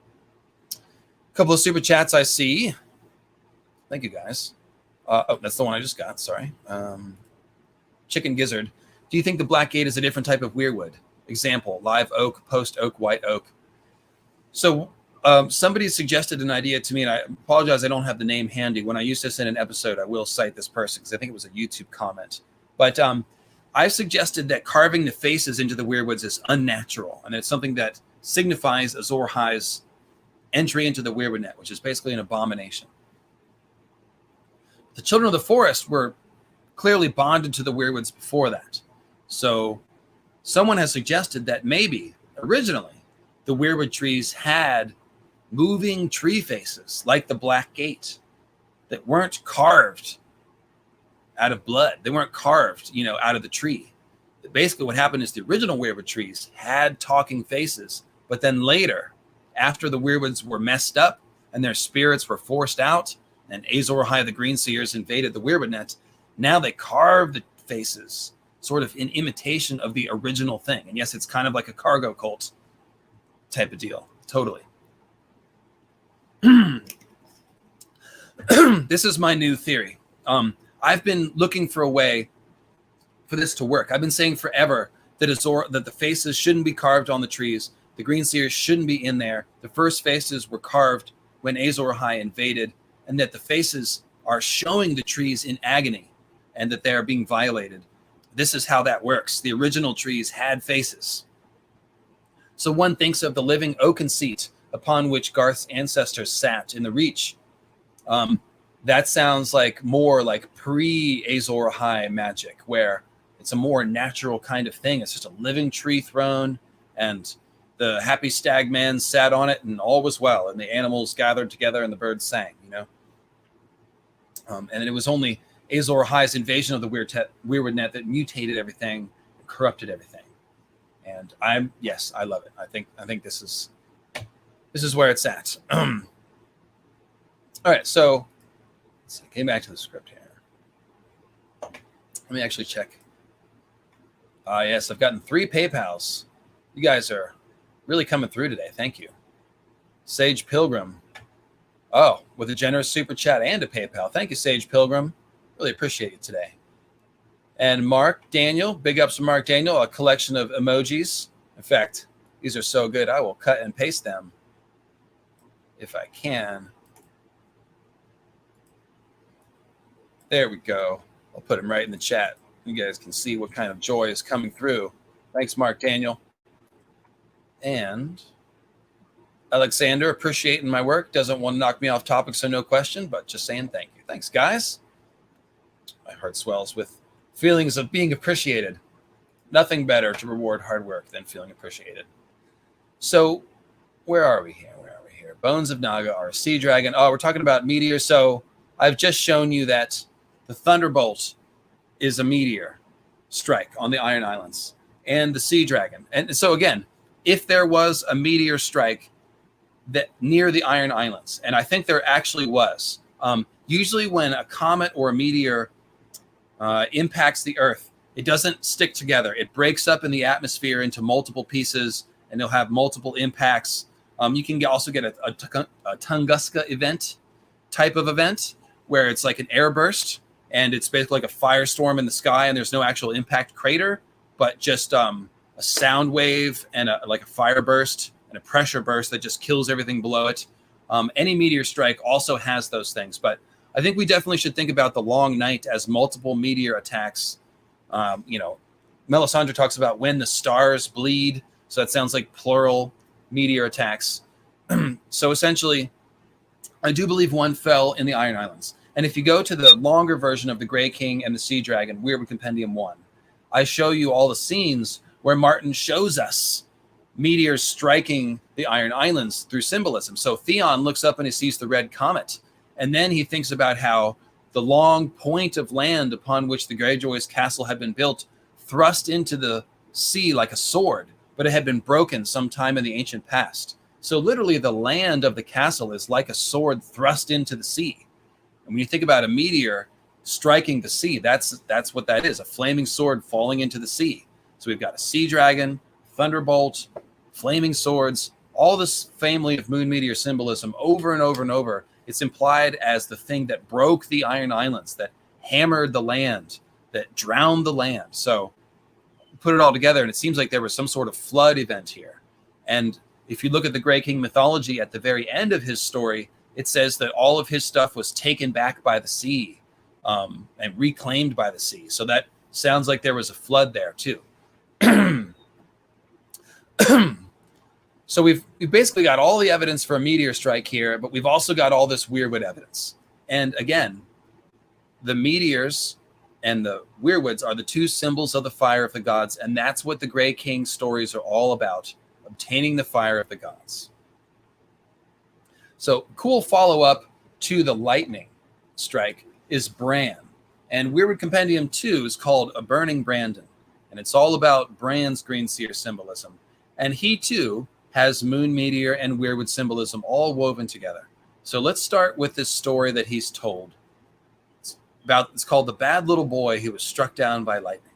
And Bran thinks about it while he's climbing the towers towards his fateful encounter with Jaime and Cersei.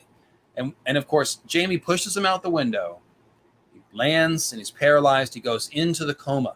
And when he wakes from the coma, that's when his third eye opens and he becomes a green seer, starts using his magical power. So the entire experience of climbing up to the tower, being thrown from the tower, should be tied to Bran's third eye awakening experience. And as he's climbing these towers, he's also climbing trees. You have to start from a tree in the Godswood to get to the roof, to get to the tower. So he's climbing trees and climbing towers at the same time. It's all the same symbol. And he thinks about the story called The Bad Little Boy Who Was Struck Down by Lightning. And the story is very simple. He climbed too high and, because of his hubris, was struck down by lightning. He fell to the ground and his eyes were eaten out by the crows. So he loses his eyes. There's your Odin symbol, right? And it turns out that lightning striking the tower is a very classic mythical symbol. Those of you who know tarot are probably already thinking of the tarot card called the Tower. And it's a picture of a tower struck by lightning with a fire at the top. Some versions of it have a tree struck by lightning because, again, towers and trees are basically interchangeable symbols. And it's the Tower card is all about third eye awakening, magical insight, divine inspiration, ideas that are related to that family of concepts. And so you have Bran essentially embodying the bad little boy. He's told not to climb. He climbs too high anyway. And instead of being struck by lightning, he's pushed out of the window. But it's the same idea. Symbolically, he's struck by lightning because he obtains the fire of the gods by climbing the tower. That's where he gets thrown into the coma. And in the coma dream, he's climbing the tower again. And then he's falling from the tower. So it's this recurring thing. His entire third eye dream opening sequence is tied to this idea of climbing the tower, falling, and then finally rising on wings unseen and flying. Which, of course, refers to flying through the Weirwoods. There's also a heavy Icarus. Yes, obviously this is a big Icarus reference too. Icarus essentially, he takes control of the solar chariot. He tries to fly with the wax wings and they melt and he falls back down. Similar to Helios also. Helios wants to drive his father's solar chariot and he crashes it in Africa supposedly, and that's why Africa's a desert. But so it's all same as the Prometheus and Lucifer figure. It's same idea. Climbing too high, reaching for the heavens, climbing Mount Olympus, reaching into the stars. It's same concept. And so Bran, the cool thing is that when Bran falls from the tower, he is like the falling moon meteor. Okay, so the name Bran ties to the Norse word brand, which is where the brand, like think burning brand. That's where it comes from. Is the same root word. Brand also means raven and crow, but that word again is also tied to the burning brand. It's a whole family of wordplay that goes on there. And again, full explanation is in A Burning Brandon. But essentially, brand should be thought of as both a raven and a crow, and also a burning brand, because the burning brand is a symbol of the fire of the gods falling from heaven. And going back to Ironborn mythology, they have a burning brand in their mythology. And so it's great. They're looking at the red comet, and Aaron Dampere says, that red comet, that is the burning brand that the Grey King brought from the ocean. It's the fire of the drowned god. So literally comparing the comet to the fire that the Grey King, when he say takes from the ocean, that probably implies the sea dragon fire. So it's literally the burning brand is the fire of the gods. It's the comet, and it's also our Ironborn Grey King fire. Then when Jon is in the Frostfangs, preparing to climb towards the campfire where he meets Ygritte, who is his Nissa Nissa Moon Maiden figure, they're looking at the campfire and they're like, it looks kind of like a red star. And then Corn Halfhand is like, yeah, when you reach that campfire that's like a red star, throw down a burning brand. And then we'll know that you've, taken it. And then he gets up there and points his sword at his Nissa Nissa person to do the Azor Ahai thing. And then he throws down the burning brand from the red star. So you've got a bleeding star falling to earth as a burning brand coming right from the Moon Maiden. So it's the same family of ideas over and over. Bran is like a burning brand. And then he falls from the tower.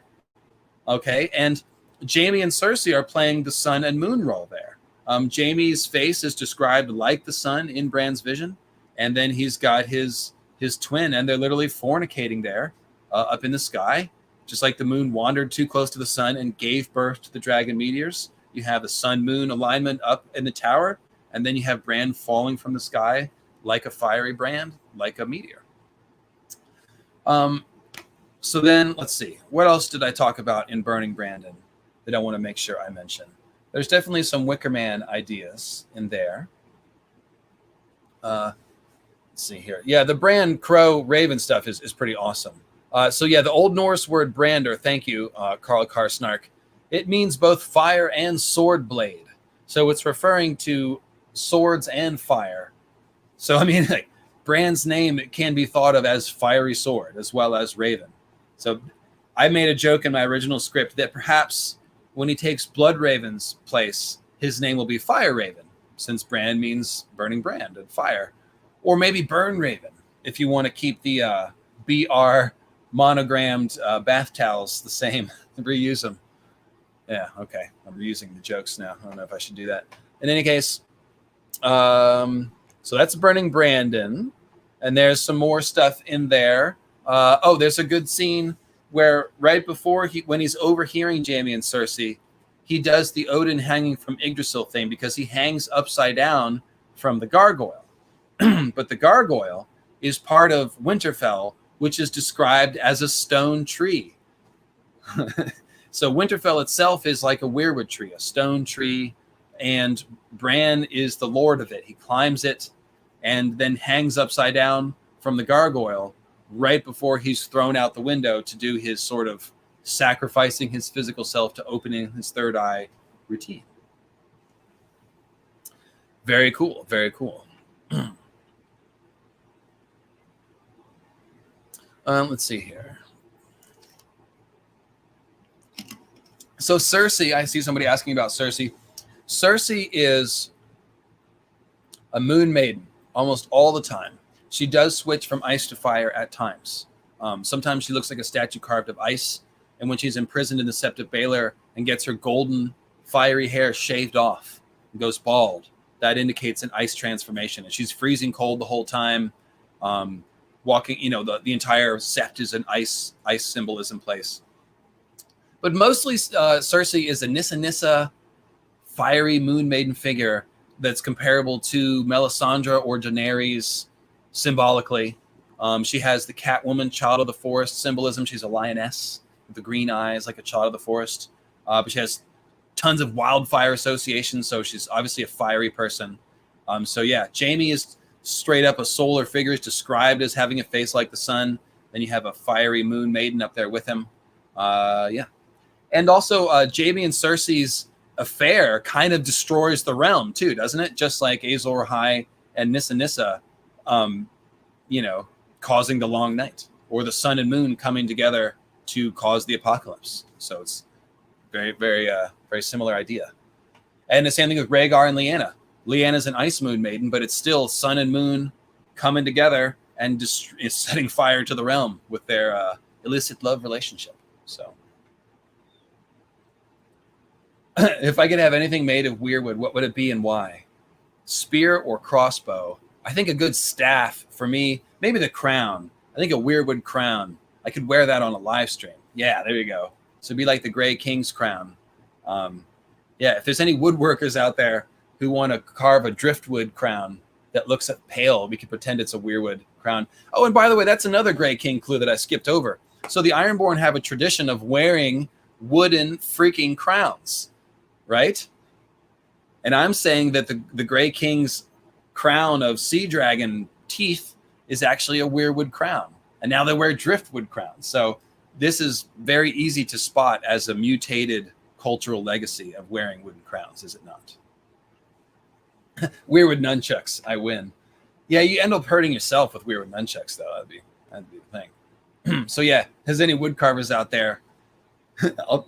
Contact me. I'll give you my address if you want to make me a weirwood crown. I will wear that MFer and give you a shout out every time. Absolutely. I've tried to drop the hint for someone to buy me the Damascus steel red and black Oathkeeper from Valerian Steel, but that joint's like $500. And I don't think anyone loves me quite that much. Maybe I'll get the weirwood crown. We'll see. Okay, so the third episode in the Weirwood Compendium is called Garth of the Gallows. And Garth of the Gallows is going back to that Odin idea of being hung on the tree, because there's all kinds of hanging scenes in A Song of Ice and Fire that imply cool stuff about Weirwoods. And one of my favorites is the Gallows Inn, the Inn of the Crossroads, as it's called. So the Inn of the Crossroads, of course, it's renamed a bunch of times, and it's different people run it at different times. Masha Heddle is the first person who runs the Inn of the Crossroads. And she ends up getting hung on the tree outside of the Crossroads. And in fact, a whole bunch of people get hung on that tree. And that's why it becomes called the Gallows Inn. Now, like I said, Odin hung on Yggdrasil. And Yggdrasil is called a gallows tree. And in fact, there's a strong... okay, let me back up. So the word Yggdrasil means Odin's horse. It has a couple different translations. Ig also means Odin. Drasil means horse or to walk. And so Yggdrasil can be translated as Odin's horse, or as Odin Walker, or Ig Walker. There's a few different variations. But the reason why it's a horse is because it used to be said that people who were hung on the gallows are riding the gallows, and that the gallows is therefore like the horse of the hanged. That's what it was called. Thank you, Eder Dane, for the 420 super chat. So Odin is riding his gallows horse, Yggdrasil, by being hung on the tree. He's also got a horse called Sleipnir. But Sleipnir is also not a horse. It's actually a vehicle for astral projection. And I'm going to explain that actually more in Weirwood Compendium 9 on Thursday. Yeah, my throat is getting sore, guys. Can you hold on a second? I need a fresh drink. Let me just come right back here. If Quinn was handy, I'd have him jump in, but I think he's tied up doing something. So 1 second.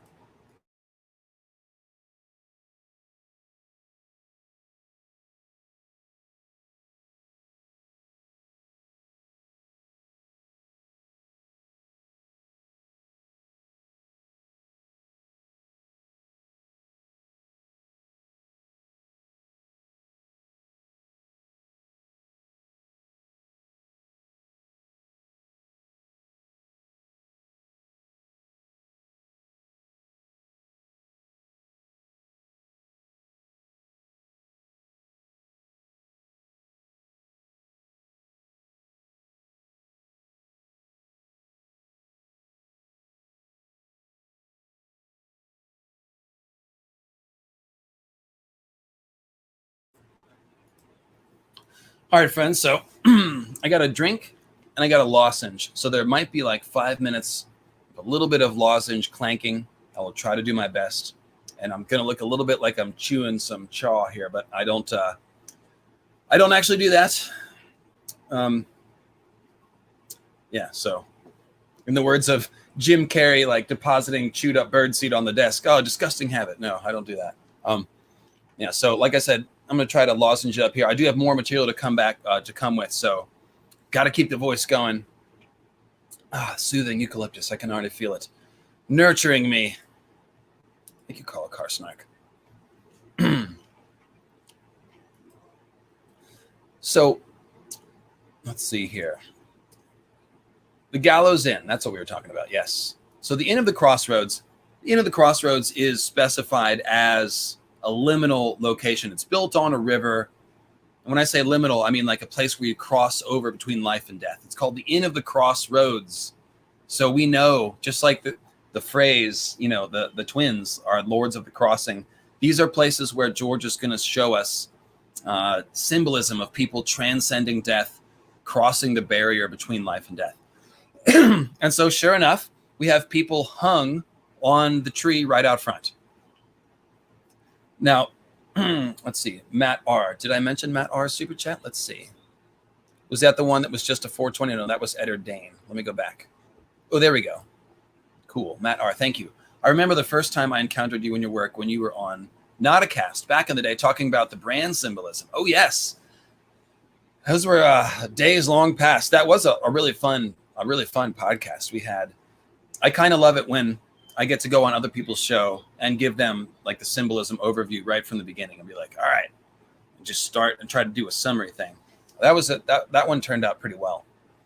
So yeah, glad you're with me, Matt.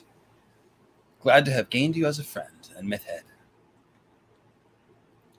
And thanks so much, mods, for helping me not miss any of the super chats.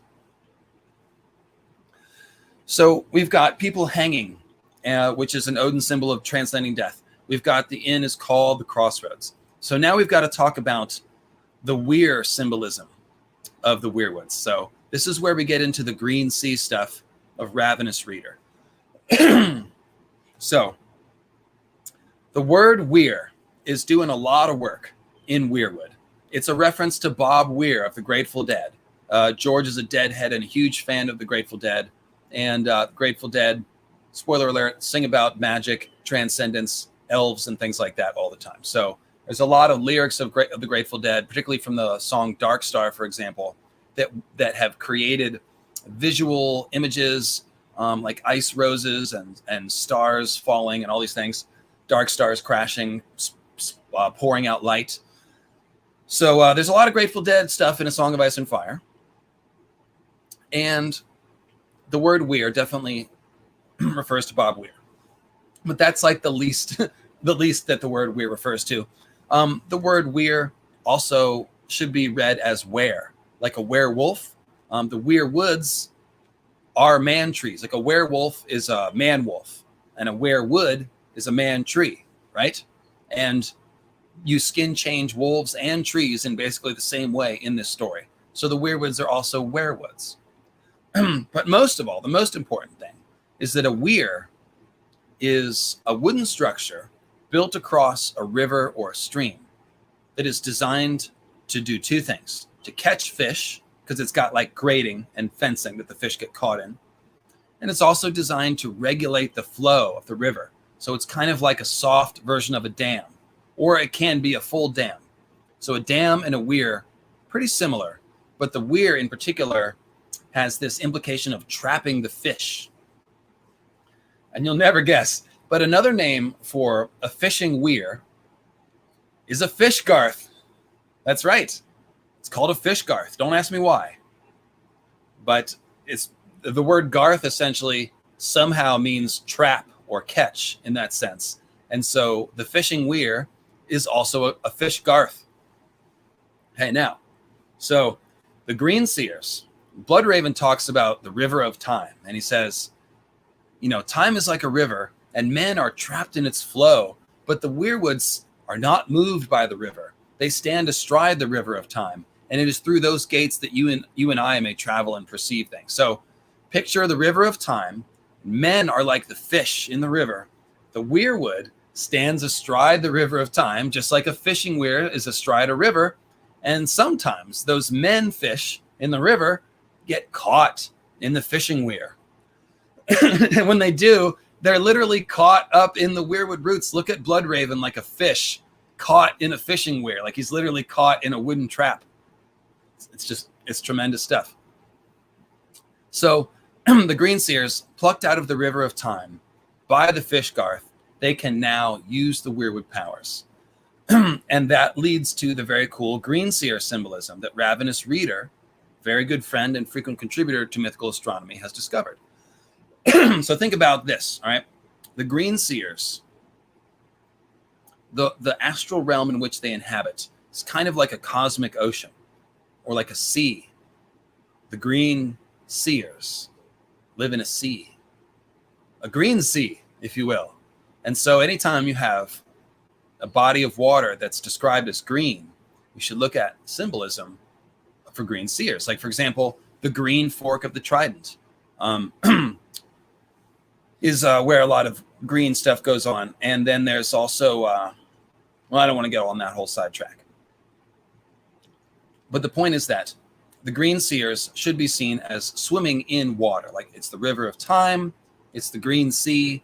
That's probably the easiest way to see it. That the River of Time is the Green Sea, which the Green Seers inhabit. Yeah, the Jade Sea. There's a ton of stuff happening. Dany is a Nissa Nissa figure who travels around the green Dothraki Sea.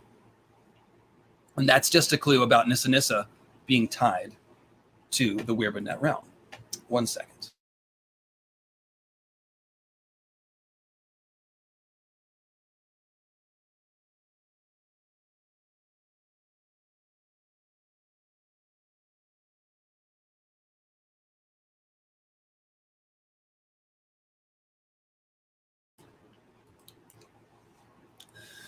A little communication with my producer Quinn's ideas.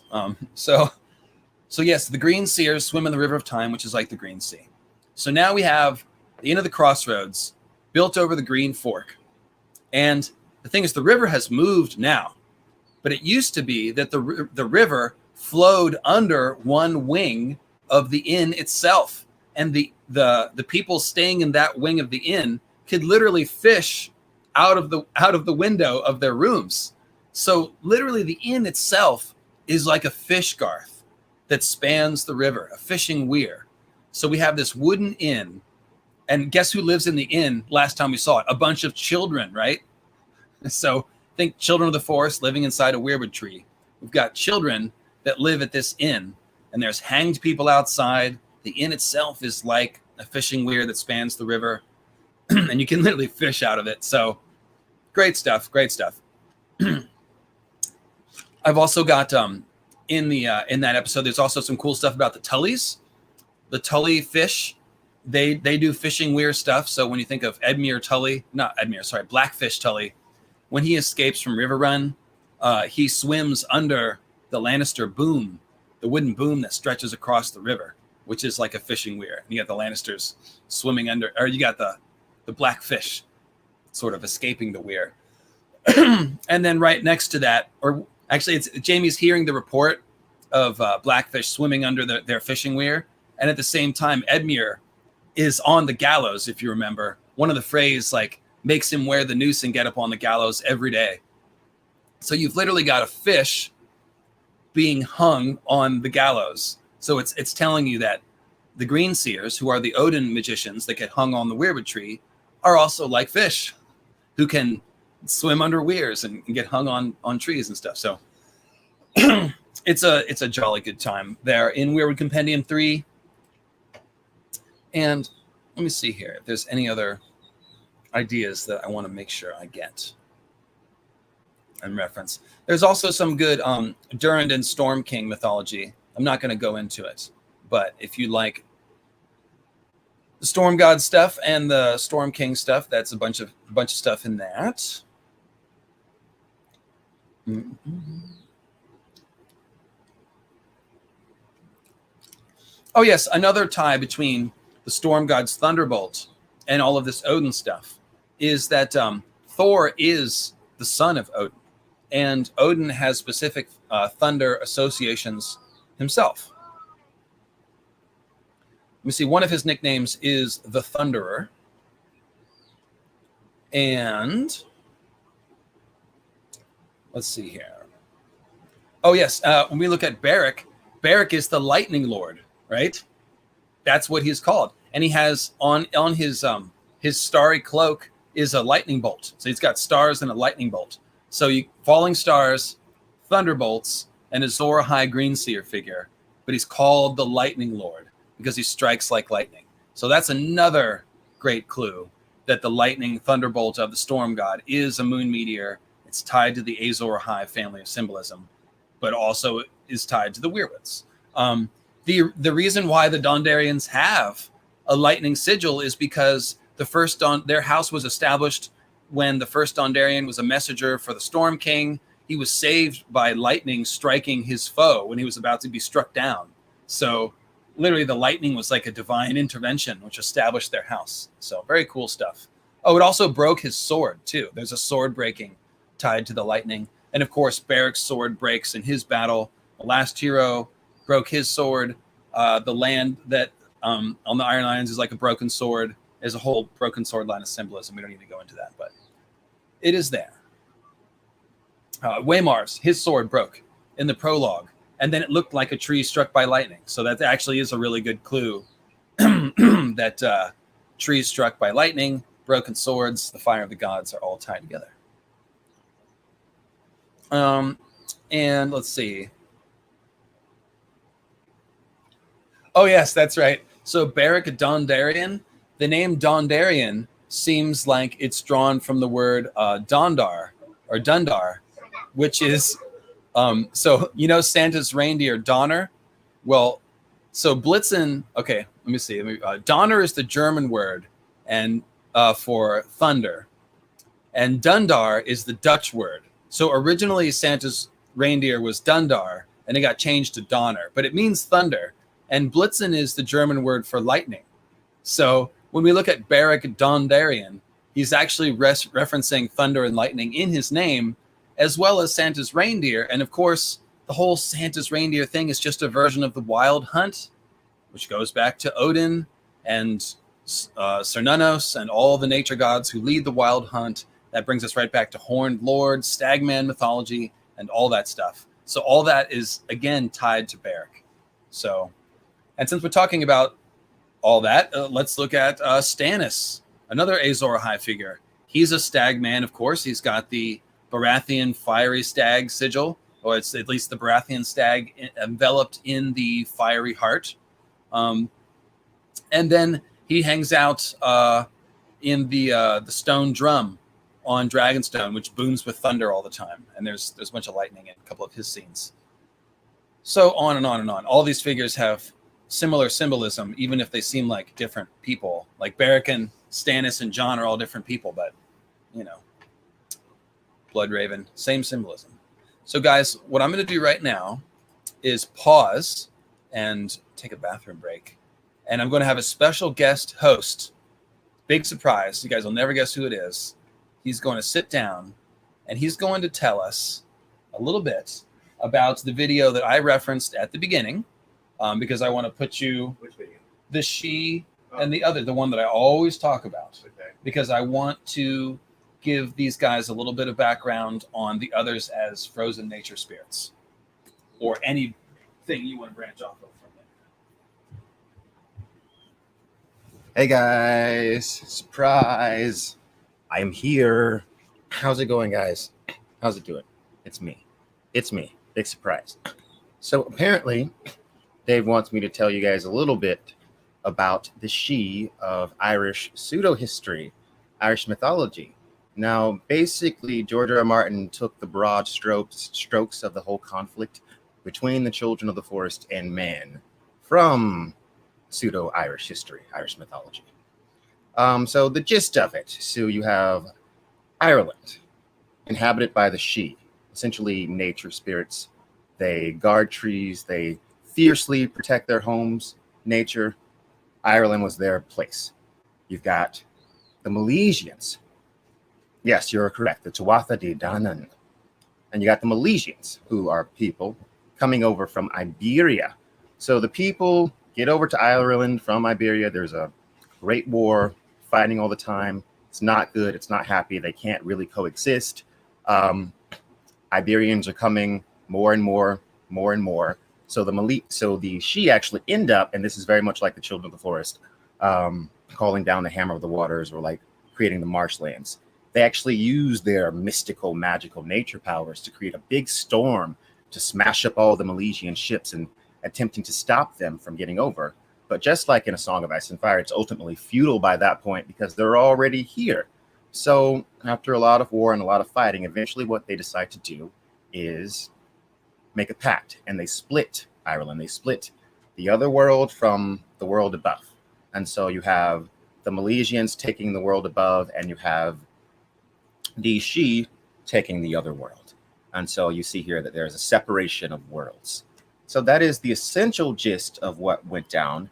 And you can see where George R. R. Martin took those beats and where that all comes from. So that is, yeah. And you see, yeah, you're right. It's spelled Sidhe. So it's like spelled like Sid he, but it's pronounced she. She. I think in my video I actually say it a few different ways. and so the you can, folks, and Quinn, go ahead and stick on camera for a second so you can respond to what I'm saying here. Mm-hmm. You can see the obvious parallel to the scenario I laid out at the beginning, where Azor Ahai invades the Weirwoods. It's this cataclysmic war, the apocalyptic type of thing. The world has changed, and then there has to be a pact afterwards. And I've suggested that the others are somehow created as a byproduct of this. And we can see that the others are, in fact, sequestered to the north on the other side of the wall. The land very much is divided. I've even said that the Weirwood net itself could be divided, and the others might be exiled to some frozen corner of the Green Sea, quote unquote. So when George Martin compares the others to She, which he has, basically think frozen She, he's and is also drawing extensively from all of that mythology you just referenced.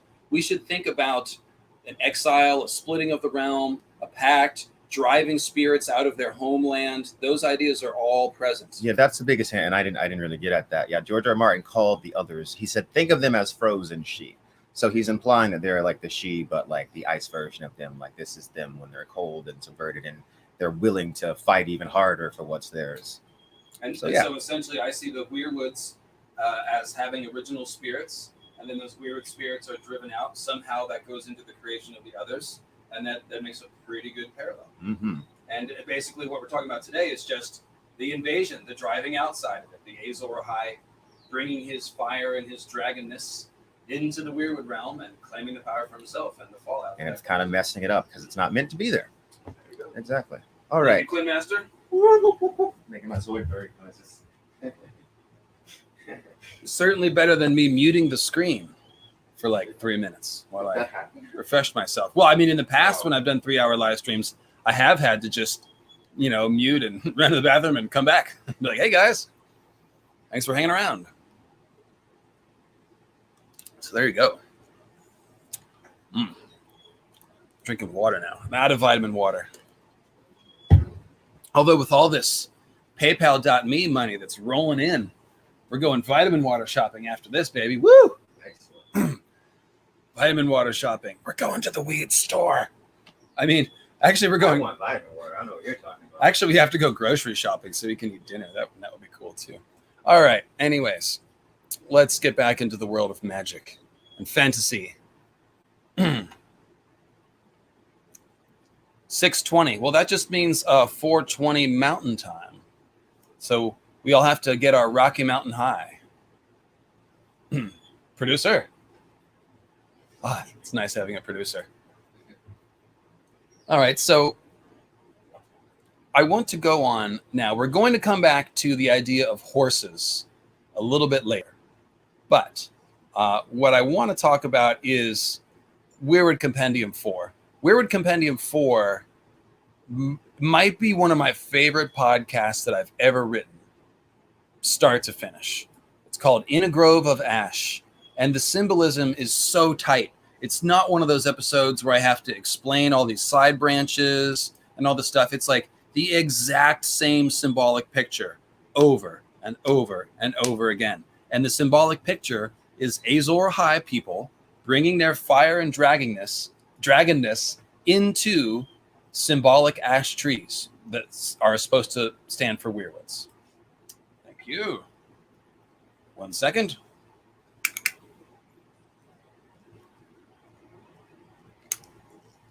We'll be right back after these brief messages. I should totally get some fake commercial scripts ready. That is one thing I've always loved about Radio Westeros is their fake commercials. I love that kind of thing. So I mostly do fake raps. So buying clothes in the weed store. We're not buying clothes in the weed store. Oh, maybe I'm missing part of a conversation in the chat that I don't understand. So in a grove of ash, where shall we start?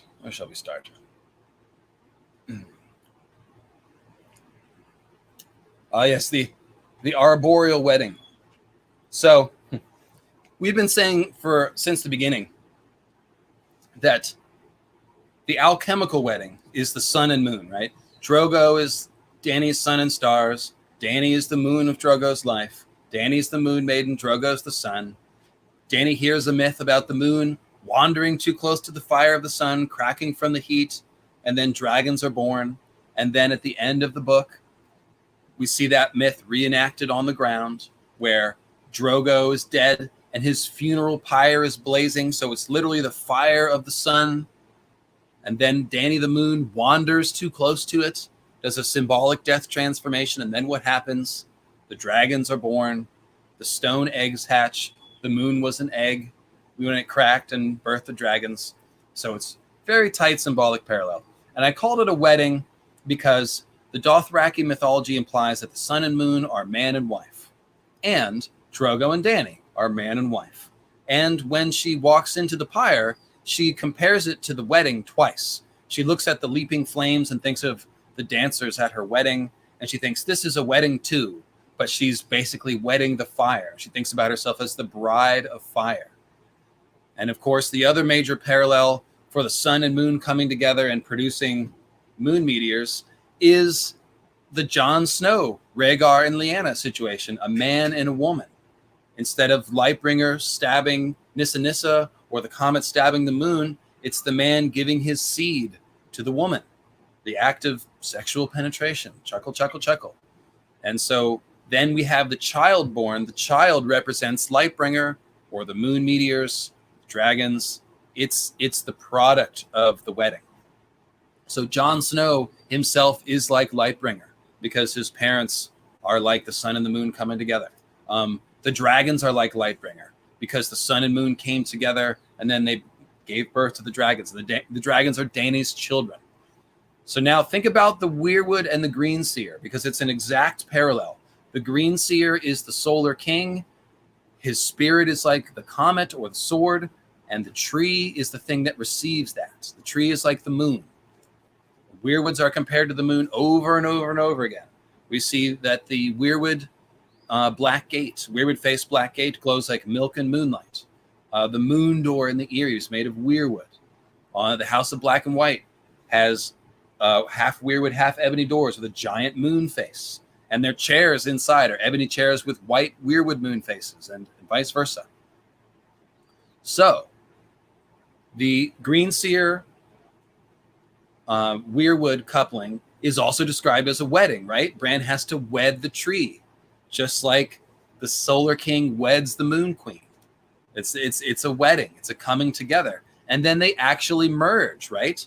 The Green Seer goes into the tree. His spirit goes into the tree, just like, oh my God, Lightbringer's a penis. Yes, congratulations to Isabel, who has just been clued in to the fact that Lightbringer is all about dicks. Absolutely it is. Maybe I should talk about that for a second. It's the bloody sword. So there's a passage with Barbary Dustin talking about Brandon Stark, Ned's older brother. And she's got this running double entendre between his bloody blade that he liked to swing around in battle and the sight of her maiden's blood on his cock when he took her maidenhood. And he's like, oh, Brandon loved bloody sword and is meant to be used and all this stuff. And it's obviously double entendre. And then the related tale is there was one child of Garth the Green who was called Brandon of the Bloody Blade. And he supposedly killed a bunch of children of the forest at Red Lake. but it seems more likely that he was actually impregnating Child of the Forest with his bloody blade, because we have a skin changer blood in the Stark bloodline, and then the House Crane, which lives by Red Lake, is also a skin changer house. And all over the Reach, there's clues about, crossbreeding between humans and Children of the Forest, or maybe even green men.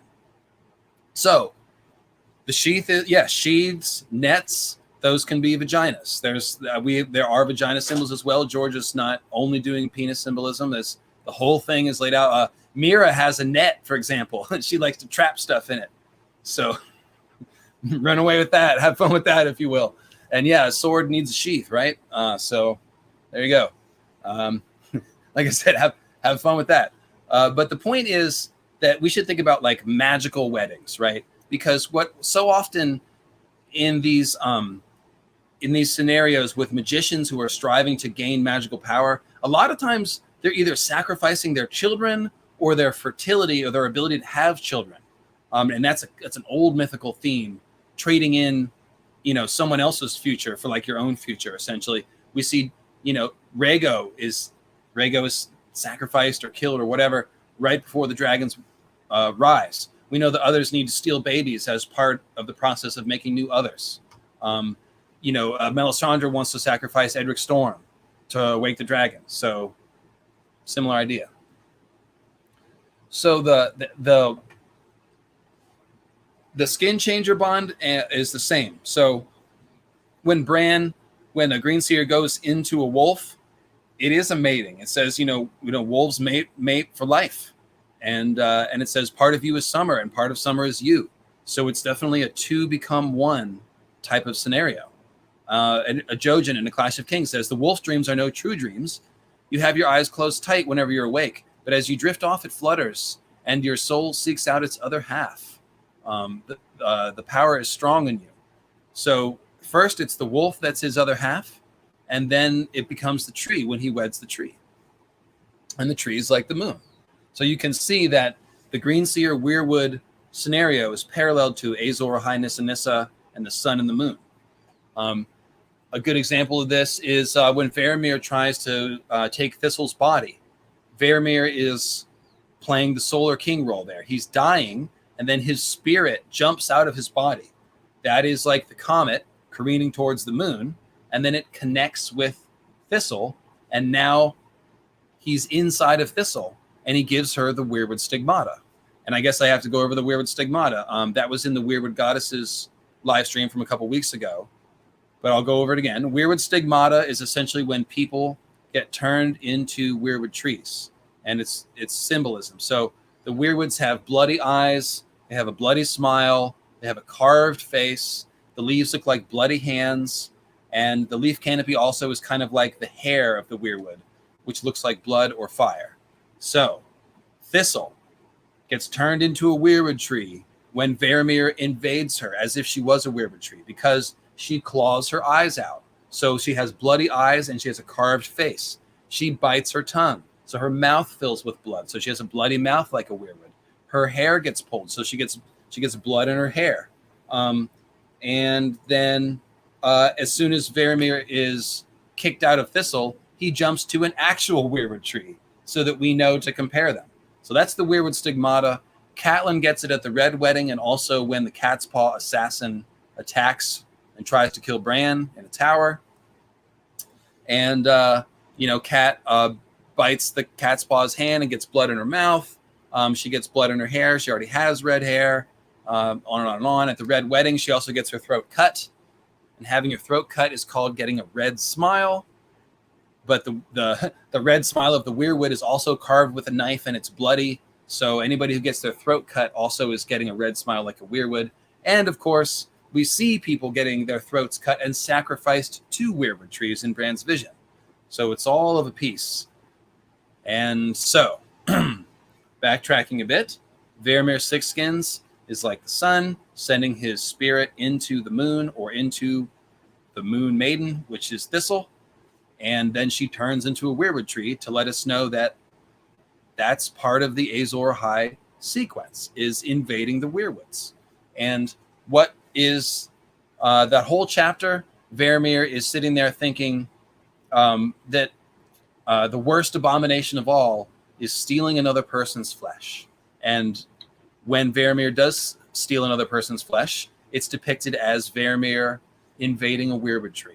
And that, again, leads me to think that green seers going into the weirwoods is an abomination.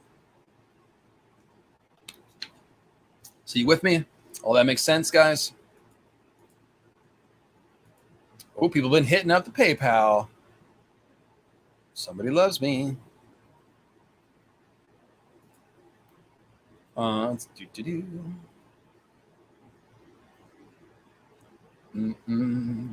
So I'm just going through. So Cassius says Garth is closer to harvester.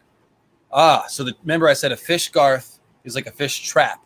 So he's saying that one translation of Garth is harvester. So it's like a fish harvester. That totally makes sense, right? The fishing weir is harvesting fish. And that also is great because, of course, Garth Greenhands is all about making the plants bloom. And then when he dies in the fall, that represents the harvest. So yeah, that is very cool. I like that. Oh, and that reminds me, another aspect of the word Garth is that a garth is a name for a central garden on an estate, basically a godswood. Like the idea of a godswood is a classic idea, to have a garden in the middle of the castle. Those are called garths. So the weirwood is a garth tree because a weir is a garth. A fishing weir is a fishing garth. So we've got garth trees, and then the godswoods themselves are garth gardens. And then we're told that this guy named Garth Gardner planted weirwoods at a place called Highgarden. So this symbolism is all really tight. And George does that so that you don't have to wonder, like, oh, is that an accidental reference? But like, no, he's fully in command of Cernunnos mythology, of the meaning of the word Garth and Weir and all of this stuff. And so he integrates it tightly so that once you begin pulling on the threads, you see how it all interconnects. So that was a pretty fun one. Thanks, Cassius. It was an action-packed super chat. PayPal donation. So in a grove of ash. Like I said, it starts with, like I said, the idea of Azor Ahai going into the Weirwood. So John is an Azor Ahai figure. He's going into Ghost when he dies. That's one of the first ones that we see. And let's see here. Sorry, I'm doing just a tiny bit of scrolling.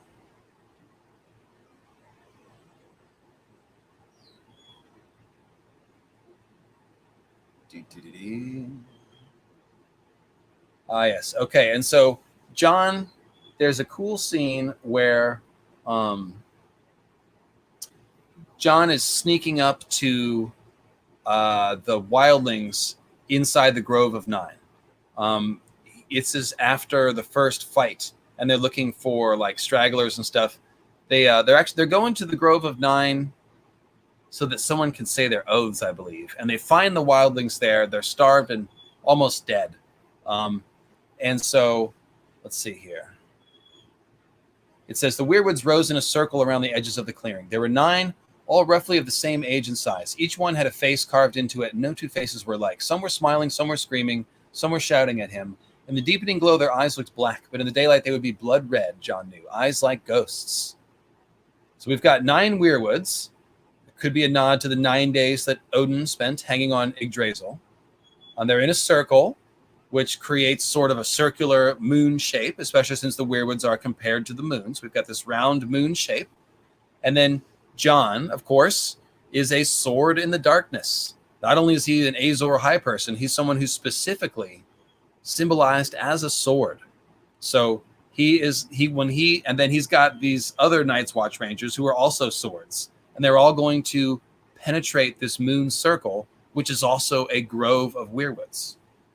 So as they rush the clearing, we see the Weirwoods swallowing the sun. And of course, when I say Azor Ahai, he's the solar king figure. He carries the fire of the sun to the moon.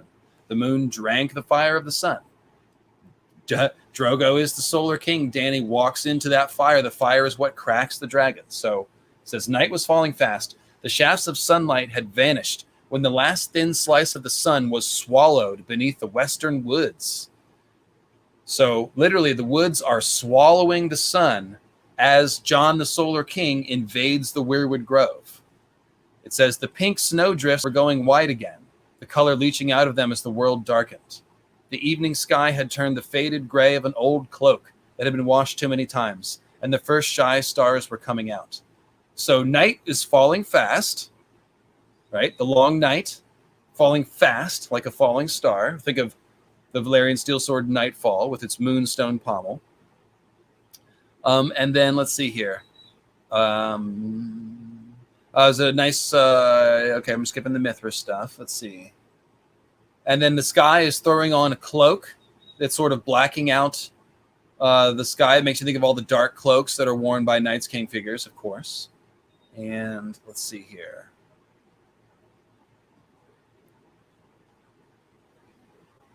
And also I've talked about the idea of the sun turning into the Lion of Night, the dark sun symbol. Solar King can also be, you can also look as the sun as pulling on a dark cloak, right? The long night is a dark cloak of smoke and ash and debris, and it blots out the sun. And so we see these Night King figures like Waymar and Euron with black cloaks. Barrick is probably a symbol of, he's a heroic Azor Ahai, so his black cloak has stars on it. And here in this scene, we see the sun being swallowed by the woods, and so the sky is putting on a cloak. So here's another moon swallowing the sun comparison quote. This one actually comes from a Tyrion chapter. It's when he's sailing near Valeria. It says, "Only the brightest stars were visible, all to the west. A dull red glow lit the sky to the northeast, the color of a blood bruise. Tyrion had never seen a bigger moon. Monstrous, swollen, it looked as if it had swallowed the sun and woken with a fever." So, and then it says, its twin floating on the sea beyond the ship shimmered red with every wave. So by Valeria, where you have the doom and dragons and the sky looking like a bruise, we have a moon that looks like it's swallowed the sun, and now it's sick. It's got a fever. That's a very good idea of what's going on. Think of all the moon maidens like Lyanna who have childbed fever and die in a bed of blood as their child is brought forth. That is the moon dying with bleeding stars, and literally the idea of having a fever. Like, it's pretty awesome. And of course that means that, like, it turned red also. And then you see that its twin is floating on the sea, so you have the idea of the moon falling into the sea. Think of, again, the sea dragon meteor, the idea of a meteor falling, a moon meteor falling into the ocean like a slain sea dragon. And also the idea of the Green Seers being in the Green Sea. So and of course we've seen the Weirwoods described as monstrous as well. And so when Azor Ahai goes into the Weirwoods, that is like the Weirwoods swallowing the Solar King. And that's why we have monstrous moons swallowing the sun and trees swallowing the sun. Here's a funny one. So when he's on the way to the grove, it says, "Jon glimpsed the red wanderer above, watching them through the leafless branches of great trees as they made their way beneath. The thief," the free folk called it. "The best time to steal a woman was when the thief was in the moon maid," Ygritte had always claimed. So there's a red star, you guys, called the Thief. That's Azor Ahai, who steals the fire of the gods, and whose calling card is the red comet. And the best time to steal a woman is when this red star is inside the constellation called the Moon Maid. So you've got your red comet going into the moon. And that's the whole story. That's the fire going into the Weirwoods. And that's Azor Ahai stabbing Nissa Nissa. And that's Azor Ahai stealing the fire of the gods. And then just the idea of the Red Wanderer watching them through the leafless branches of the great trees, it implies that Azor Ahai is inside the Weirwood net watching all this stuff, which is totally what I think is true. So that's a great one. So as John is approaching the grove, it says, half a mile from the grove, long red shafts of autumn sunlight were slanting down between the branches of the leafless trees, staining the snowdrifts pink. So this is right before that last slice of sun is swallowed by the western woods, and we see these red shafts of sun staining the snow pink. That makes us think of blood on the snow, right? That's like the first chapter of Game of Thrones when Ned executed the Night's Watchman and his blood stained the snow. It's the same symbol. So you have the idea of a solar king here bleeding out onto the snow. And of course, that's just what Jon does. He dies and bleeds out onto the snow. And the woods, and this is all, again, right when the sun is going to be swallowed by the woods and when Jon is about to invade this Weirwood Grove of 9, which is like a moon circle. And by the way, here's that quote of the execution of Garrod on the ironwood stump. It says, "The snows around the stump drank it eagerly, reddening as he watched." So something similar is also happening when Waymar is killed. It says his blood steamed in the cold and the droplets seemed as red as fire where they touched the snow. So Waymar is an Azor Ahai turned Night King figure. That means he's a dying solar king. He's bleeding out with fire blood onto the snow. So it's the same idea as Jon bleeding onto the snow or the sun staining the snow pink. Same idea. All right, so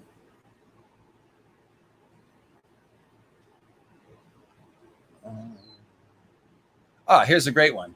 So this is jumping over to a Bran chapter. There's a comparison quote. I know the comment's not a Vulcan. The moon was a black hole in the sky. Wolves howled in the wood, sniffing through the snowdrifts after dead things. A murder of ravens erupted from the hillside, screaming their sharp cries, black wings beating above a white world. A red sun rose and set and rose again, painting the snows in shades of rose and pink. So the idea of the sun setting and rising again is direct Azor Ahai language. Melisandre says, "Soon the sun will rise again, and even an ember in the ashes can spark a great blaze, and Azor Ahai will be reborn." So reborn from the ashes, reborn from the Weirwoods perhaps, which is like an ash tree. Same idea as the sun being reborn after the long night. And so, and again, we see staining the snow with blood and fire. Also, the moon was a black hole in the sky. That's an awesome one, because when the moon goes in front of the sun, it turns the sun into a dark star, which is like a black hole. And then it blackens out the whole sky. So it's literally like eating all the light. So that's a tremendous moon meteor quote. The moon was a black hole in the sky.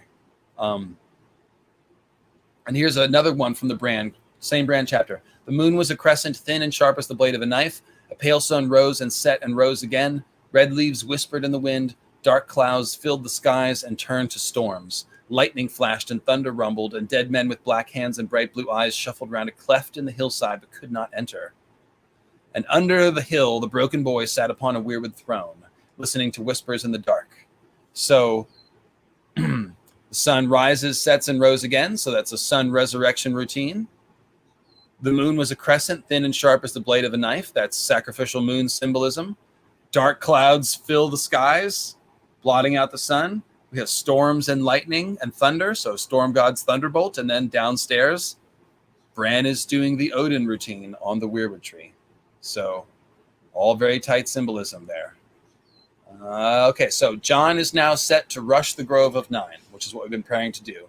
So it says, ahead, he glimpsed a pale white trunk that could only be a weirwood, crowned with a head of dark red leaves.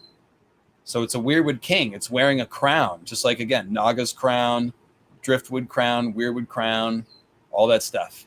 Jon Snow reached back and pulled Longclaw from his sheath. He looked to right and left, gave Satin and Horse a nod, watched them pass it on to the men beyond. They rushed the grove together, kicking through drifts of old snow with no sound but their breathing. Ghost ran with them, a white shadow at Jon's side. So Jon is essentially inserting himself into the circle of trees. He's got dragon steel, and he's got his, let's see here. He's got his Weirwood wolf. Let's see.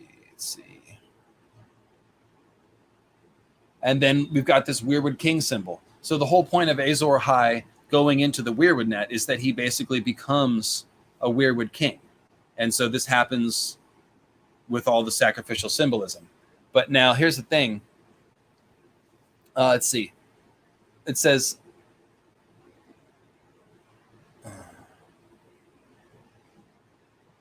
oh yes, okay. That's a little in the weeds. I'm skipping over a bit with the crowns. The crowns of the King of Winter has 9 black iron swords on it, and then here in the Grove of Nine, we have 9 weirwood trees that are crowned with weirwood leaves. Okay, then we have the Rangers. It says they form a ring of steel around the grove. So literally, the Rangers are. The Night's Watch Rangers are described as swords, and they wear black. So they're like a ring of black swords that is going around this Weirwood ring. So you have the black sword crown surrounding the Weirwood crown, superimposed, which kind of sounds like the Eclipse ring as well. But I just love the comparison of the King of Winter crown and this Grove of Nine. I want to believe that there's more to that. But in any case, let's see. Donnell Peoples saying hi, starting from the beginning. Hey, Donnell, when you get here. I think we just did timey-wimey, wibbly-wobbly stuff. Okay, so.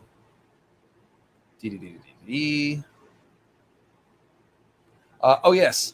So then when he gets into the Grove of Nine, we've got this really cool explosion of symbolism that happens. And we should see Long Night explosion symbolism. If Jon is a solar king's sun comet symbol, like penetrating the moon ring, Azor Ahai penetrating the Weirwood net, we should see consequences for this. So here's what happens when he gets in. It says, the giant was the last to notice them. He had been asleep, curled up by the fire, but something woke him. The child's cry, the sound of snow crunching beneath black boots, a sudden indrawn breath. When he stirred, it was as if a boulder had come to life. He heaved himself into a sitting position with a snort, pawing at his eyes with hands as big as hams to rub the sleep away, until he saw Iron Emmett, his sword shining in his hand. Roaring, he came leaping to his feet, and one of those huge hands closed around a maul and jerked it up. So that's clear enough, guys. A boulder coming to life. That's the birth of a meteor, if I ever heard one. And it's even roaring for us like a dragon. But the Weirwoods are called pale giants frozen in time. And Tyrion describes the Winterfell heart tree that way. And an awakening giant can be used to symbolize an awakening Weirwood. And think of giants waking in the earth. You know, that is also an idea tied to Weirwoods, because the shattering of the Arm of Dorne is said to be waking of giants in the earth, but that supposedly was done with Weirwood magic and blood sacrifice. So we have this giant awakening like a dragon and a boulder, but also potentially like a Weirwood. And this isn't, of course, let's see. When Theon sees the Winterfell heart tree, it says the heart tree stood before him, a pale giant with a carved face and leaves like bloody hands. And an awakening Weirwood is exactly what we should see in the Weirwood Grove, now that Azor Ahai has arrived inside the wood with his fire and his shining swords. Remember, Iron Emmett has a shining sword. So then, let's see here. Then, another clue about the giant representing the moon is that in the earlier Red Wanderer watching them through the trees, and Ygritte's advice about stealing a woman when the Red Wanderer was in the Moon Maid, Jon goes on to think about, she never mentioned the best time to steal a giant, which equates the giant with stealing a Moon Maiden. And Jon does actually steal the giant. This is Woon Woon, who he brings back to Castle Black. So he is actually stealing the giant. Here's more from the giant waking up. The giant bellowed again, a sound that shook the leaves in the trees and slammed his maul against the ground. The shaft of it was 6 feet of gnarled oak, the head a stone as big as a loaf of bread. The impact made the ground shake. Some of the other wildlings went scrambling for their own weapons. So when giants awaken in the moon, the earth shakes, right? Because the moon meteors strike the earth. The moon meteor impacts are what makes the ground shake, and they're also what creates the earthly version. Oh, wait, no, I'm sorry. Let me skip that sentence. So, let me back up. So the giants awakening in the earth is like an earthquake, right? But when the moon meteors hit the ground, that's going to cause an earthquake too. So the giant wakes up, waking in the earth, and then makes an impact with his stone maul. So you have the stone striking the ground symbol tied to the earthquake as well. It also makes the leaves rustle, which of course is how the green seers talk through the Weirwood leaves. They make the leaves rustle. And of course, if you remember, let's see, Sir Gregor, he's like a stone giant and also like the moon. And he does a bunch of pounding and ground shaking when he walks. And then in the fight with Oberyn Martell, it's all about the sun and the moon. Oberyn is the sun. He has a sun shield and a sun spear, and he's stabbing the moon and all that stuff. I'm not going to recap that whole fight, but it's another place where we can see giants, moons, overlapped with one another. And, oh, what's this? I'm getting a message. The human meat has arrived. Yes, the cat as well. Cat for the cat stew.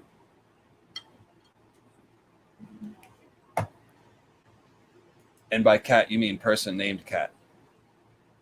Of course. Weirwood stew. Like your grit melting into blood and bone in the Weirwood pond.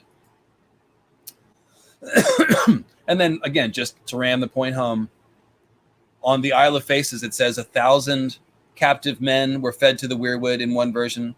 While another claims the children used the blood of their own young. And the old gods stirred, and the giants awoken in the earth, and all of Westeros shook and trembled. Great cracks appeared in the earth. Hills and mountains collapsed, yada, yada, yada. That's the hammer of the waters, but it's really a moon meteor impact. So moon meteors awake giants in the earth. They cause earthquakes, and they also have something to do with Azor Ahai getting into the Weirwood net and gaining the power of the Weirwood magic. All of it is superimposed upon one another. Let's see here.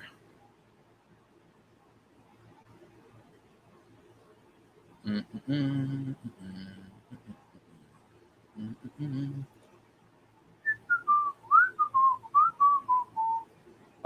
the rest of this is Wicker Man stuff. And the Wicker Man stuff is really cool because it ties into the idea of the burning tree.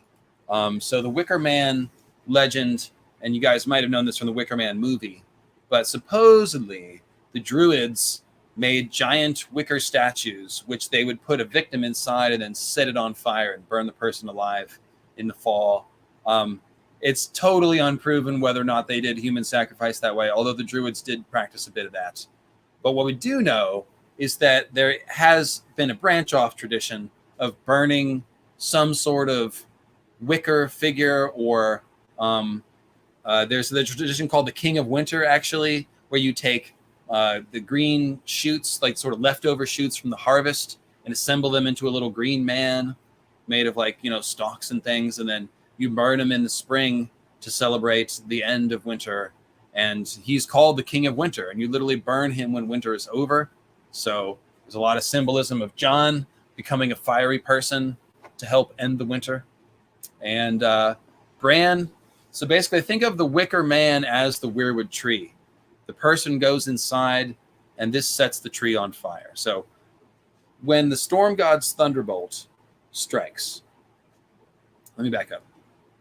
I'm going to now tie some things together for you. I've been saying that all these Fire of the Gods myths have meteors, and they have Weirwood tree symbols. All the Grey King myth, the Bran stuff. Here's the point. The meteors have something to do with the Weirwoods. The lightning strikes, it sets the tree ablaze. Azor Ahai goes into the Weirwood net, it poisons it and gives it a fever. Okay? So something changes about the Weirwood net when the long night happens, when the meteors fall, and when Azor Ahai forces his way in. I think this creates the others. It creates the ability of Greenseers to use the Weirwood net, and it's strongly implied that this is like a poisoning or a permanent change that happens. And so, with the idea of setting the tree on fire, all right, the thunderbolt hits the tree. That's the meteor. Hits the tree, and the tree is set on fire. So that implies a changeover in the tree. Now, the Weirwood tree also has this cool line of mushroom symbolism, and it goes two different directions. So when a meteor strikes the ground, it's going to make a mushroom cloud. Just like a nuclear impact, smoke goes up and creates this mushroom cloud. Now, if you look at a picture of a mushroom cloud, it basically looks like a tree made of smoke. It's got the central shaft, and then the mushroom canopy. And the same thing that looks like the head of the mushroom can also look like the tree canopy. So it's basically a tree made of smoke and fire. And you would have had one of these trees of smoke, ash, and fire, let's say, rising from each meteor impact. It'd be this column of rising ash and smoke that would then spread out. And so the mushroom cloud that appears at the location of the meteor impact essentially is the burning tree. When we see a lightning bolt setting a tree ablaze, it's the same idea. The fire comes from the skies and it creates the image of a burning tree, whether that's a meteor creating a mushroom cloud or the thunderbolt setting the tree on fire. Okay, now mushrooms also tied to weirwoods because the weirwoods are like they communicate through the root network, which real trees do through fungus that colonizes the root zone. And Bloodraven has a mushroom on his cheek. And we've speculated that the weirwoods are organisms that primarily live underground and then sprout the trees on the top, just like mushrooms are an underground organism that occasionally sprouts the caps up above the ground. Works all the same way. And I know you guys are making mushroom head Trump penis jokes in the chat, and I'm just going to keep going, completely ignore that so I can maintain my train of thought. Maintain a train of thought. Don't think about mushroom heads. Okay, so the mushroom cloud is like a burning tree, and they both appear when the meteor strikes. So this is the final link, is the idea of Yggdrasil as an ash tree. Okay, so the Weirwood is a burning tree, but a mushroom cloud looks like a burning tree. A mushroom cloud is a rising pillar of ash, but Yggdrasil is an ash tree. So you can see that Martin is tying the idea of the mushroom cloud that rises from the meteor impacts to the Weirwoods in multiple ways.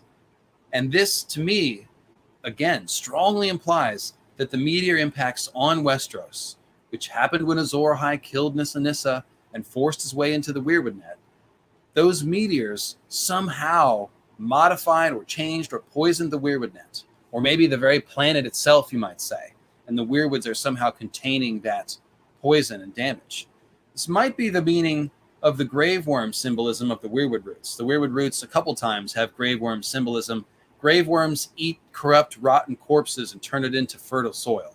So the roots of the Weirwood, think about them as perhaps containing the poison of the meteors and protecting the land. Also, when you look at Bloodraven as that dragon serpent in the roots, well, that kind of looks like a Weirwood sitting on top of a meteor, because Bloodraven is a black dragon. He's a dragon figure that wears black. So that could be a symbol of a meteor underneath the Weirwood tree. And there's more to that line of symbolism too. Bran has a vision of a Weirwood tree growing from a stone as well. So, Mushroom is our famous historian. Yes, that's true. So just like the Weirwoods have all the history in them. And of course, Amanitas muscaria is a classic mushroom, red and white, just like the Weirwoods, white and red. Oh, that's fly agaric. I'm sorry, not Amanitas muscaria. Fly agaric is the red and white one. So shout out to Fly Alaric Stark, seducer of Queen Alysanne. So that's in a grove of ash.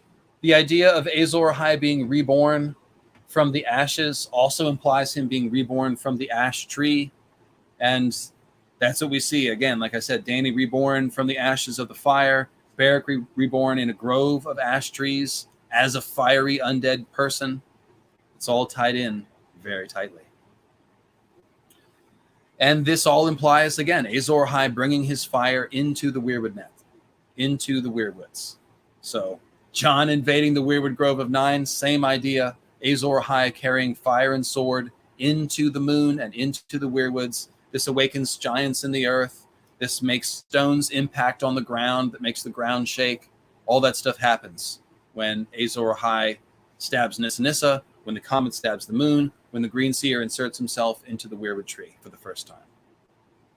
And that's why I say In a Grove of Ash is some of the tightest symbolism around, because it all creates this beautiful parallel between Azor Ahai, Nissa Nissa, sun, comet, and the moon, and the green seer and the weirwood tree. I think about Bran. Bran is the burning brand invading the tree, right? Bloodraven is a dragon person who invades the tree. So every green seer that we've seen that goes into the trees is implied as a fiery dragon. And then, like I said, Azor, Jon going into Ghost, same idea. Being then going to be reborn in fire, I would guess. So now the Weirwood Compendium takes a turn. And I even divided Weirwood Compendium into A and B, because there's sort of a dividing line here. After In a Grove of Ash, I dovetailed into the Weirwood Goddess series, because I found the Weirwood Stigmata and the idea of Nissa Nissa being shown to be a child of the forest, makes all of this make sense, with Azor Ahai like trying to get into the Weirwoods, forcing his way in. Well, he also killed Nissa Nissa, and if Nissa Nissa has a tie to the Weirwood, you see how this story that I gave you at the beginning is coming back around here. Azor Ahai sacrifices Nissa Nissa and gets into the Weirwood that way. So let's see here.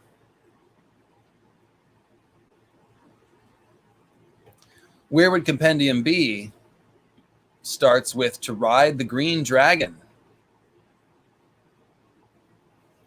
And the green dragon, this is switching over to Dany, okay? So Dany is a Nissa Nissa figure. And Nissa Nissa, like I said, is heavily spelled out as a child of the forest, someone who has a tie to the green sea of the green seers.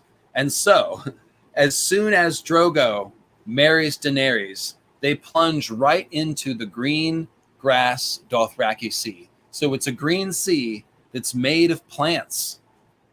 And this is where our Solar King takes his Nissa Nissa queen as soon as they get married.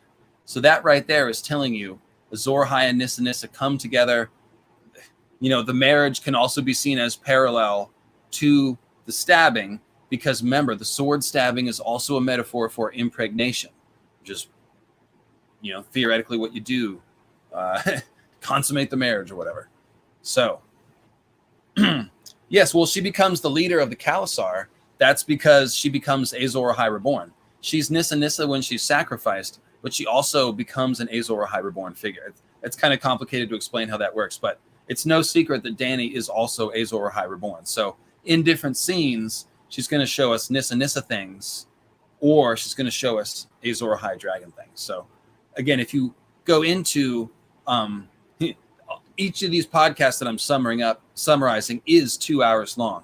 So I go through all the scenes and sort of hash all that out. But besides wandering around in the Green Sea, Dany is, of course, given a green dragon. And doesn't take a genius at this point to think about a green dragon as a place to look for clues about Azor Ahai becoming a green seer. And sure enough, that is what we find, ladies and gentlemen.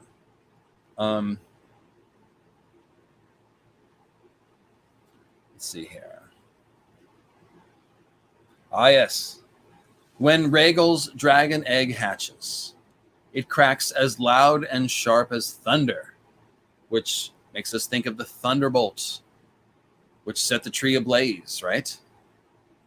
Because again, this is a scene where we have the moon cracking depicted, the dragon hatching depicted, all the long night symbolism is happening. And so when the green dragon egg hatches like thunder. And then right at that moment, the fire is said to touch the secret hearts of the burning logs.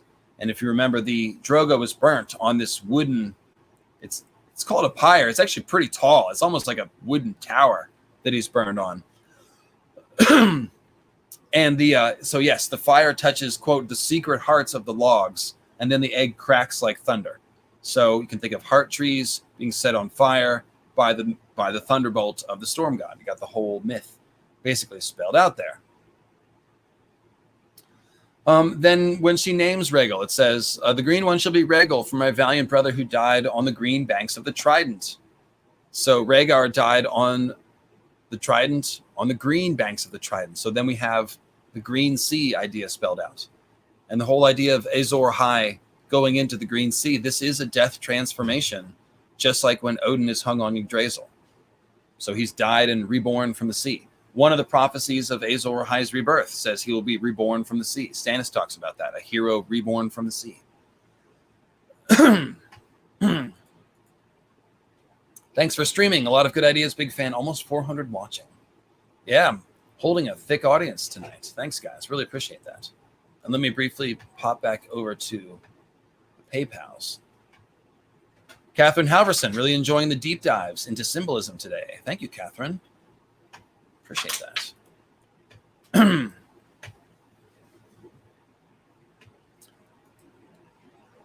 Where was I? Oh, yes. So Rhaegar died on the banks of the Green Fork of the Trident. And then his rubies fell into the Green Fork. So you have the red rubies like falling stars falling into the sea, or you can look at the fiery dragons falling into the Green Sea. And Rhaegar is literally dying in the Green Fork. So this is all very tightly correlated to the idea of Azor Ahai, a dragon, going into the Green Sea. And so we have Rhaegal, the green dragon, named after the very act of Rhaegar dying in the green banks and the green waters of the Trident. So pretty great stuff. Just getting started there. Just getting started. Let's see.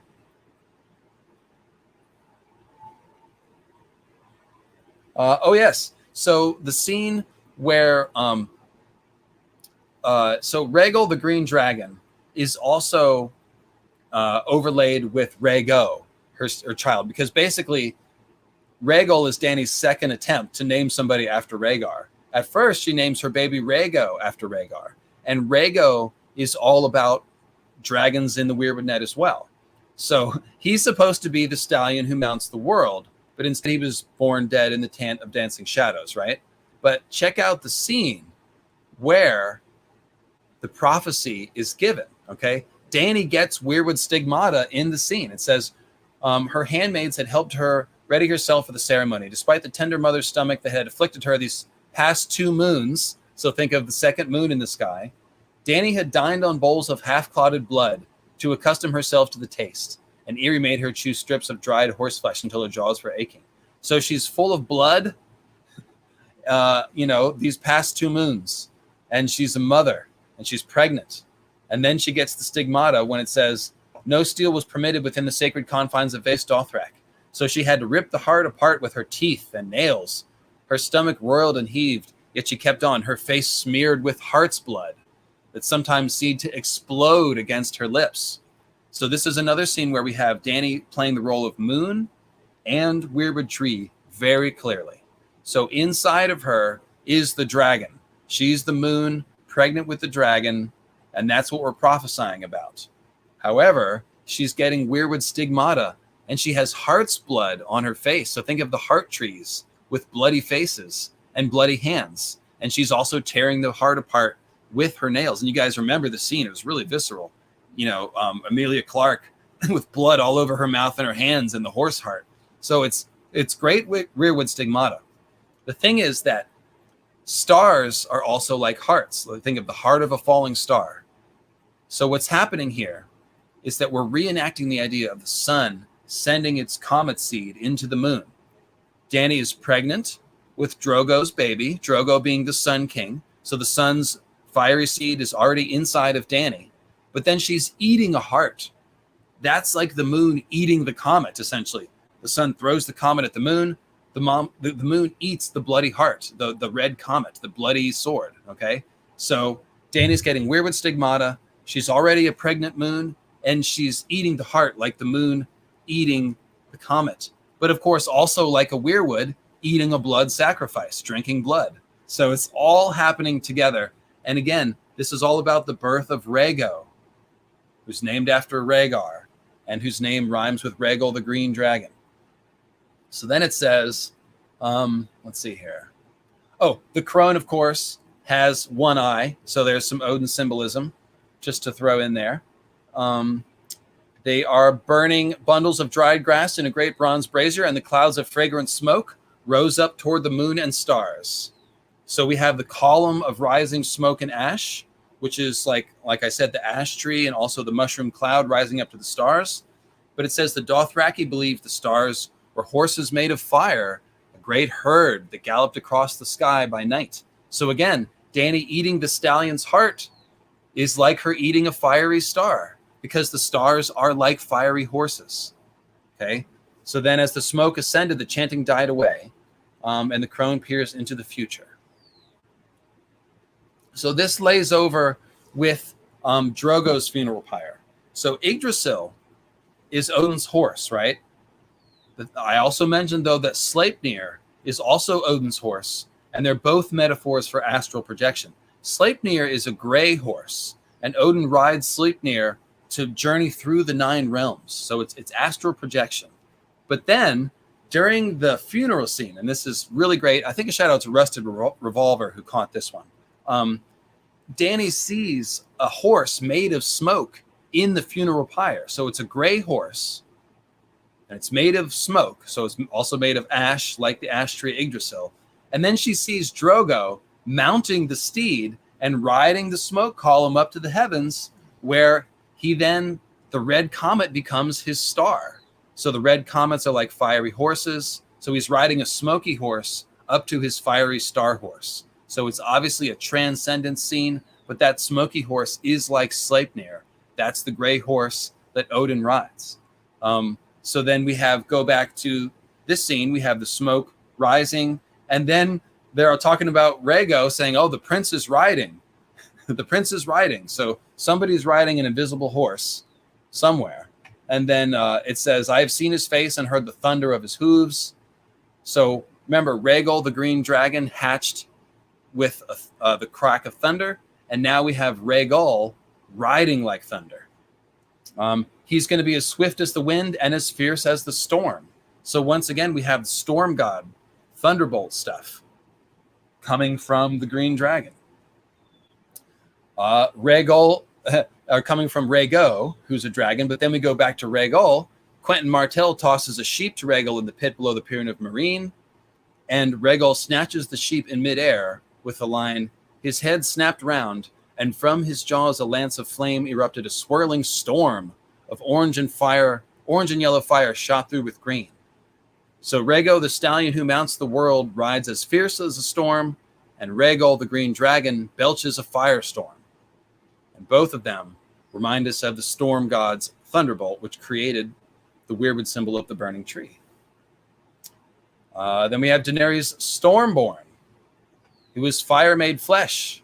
She steps into the firestorm, calling to her children at the alchemical wedding, right after the green dragon hatches like thunder. And the secret hearts of the wooden logs are set on fire. So lots of storm and thunder always comes along with the green dragon. And I think, again, that's because all that storm god stuff has to do with the green seer stuff. So then, let's see here. Oh, yes. When we see a vision of Rhaego, he is consumed by ash. So it says she could feel the heat inside her, a terrible burning in her womb. Her son was tall and proud, with Drogo's copper skin and her own silver gold hair, violet eyes shaped like almonds. And he smiled for her and began to lift his head towards her. But when he opened his mouth, the fire poured out. So he was like a fire-breathing dragon.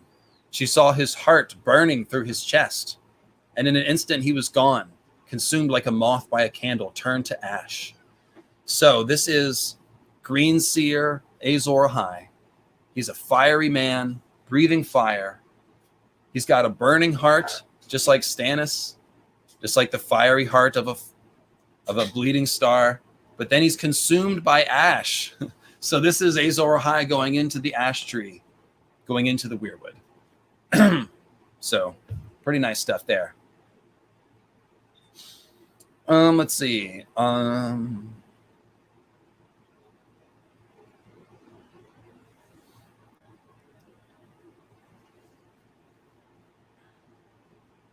Oh, yes. So then, check this. This is Quentin confronting Rhaegal in the pit. 2 eyes rose up before him. Bronze they were, brighter than polished shields, glowing with their own heat. burning behind a veil of smoke rising from the dragon's nostrils. Veil of smoke, all right.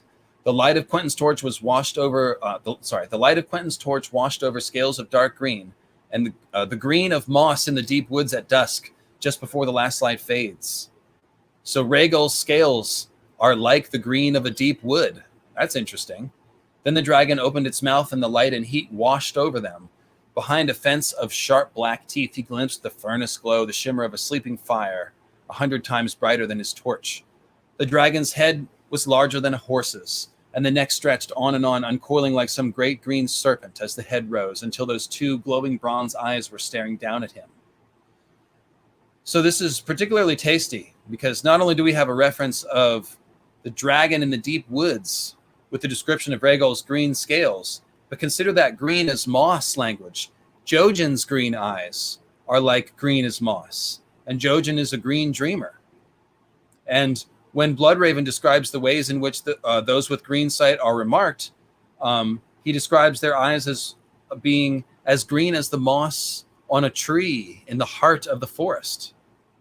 So the description of Rhaegal's green evokes the eyes of green seers and the deep forest itself, specifically the deep woods at dusk just before the last light fades. So again, we have the idea of the sun dying and being swallowed by the woods. Very tight symbolism here. And that's why I have to do some of this in sequential compendiums, because it all stacks on another. And you can't enjoy a quote like we just read without understanding like all the shit that we've been talking about for the last 3 hours. So yeah, it is cumulative. And that's why I have these long ass podcasts. So let's see here. There's some really good Quentin symbolism going on, but I'm going to skip over that. It has to do with him being a frog and frog eating and dragons eating frogs and froggy food and all this other stuff. So it's really good wordplay, not super critical to the overall structure of it. So I will let that go. Refer you to Weirwood Compendium 5 for that. But knowing that we have that green dragon stuff, we then go on to Weirwood Compendium 6, which was originally part of this essay, actually. It's called The Devil and the Deep Green Sea. And that is more about Dany in the Green Dothraki Sea and Drogo in the Dothraki Sea, because Drogo himself is a Dark Solar King, and he's riding around the Green Sea, like ruling it. So that itself is an image of a dark Azor Ahai figure trying to rule over the Weirwood net powers. And let's see here. Yep, it's got the Green Sea stuff. I've already talked about that, actually. Renly's death.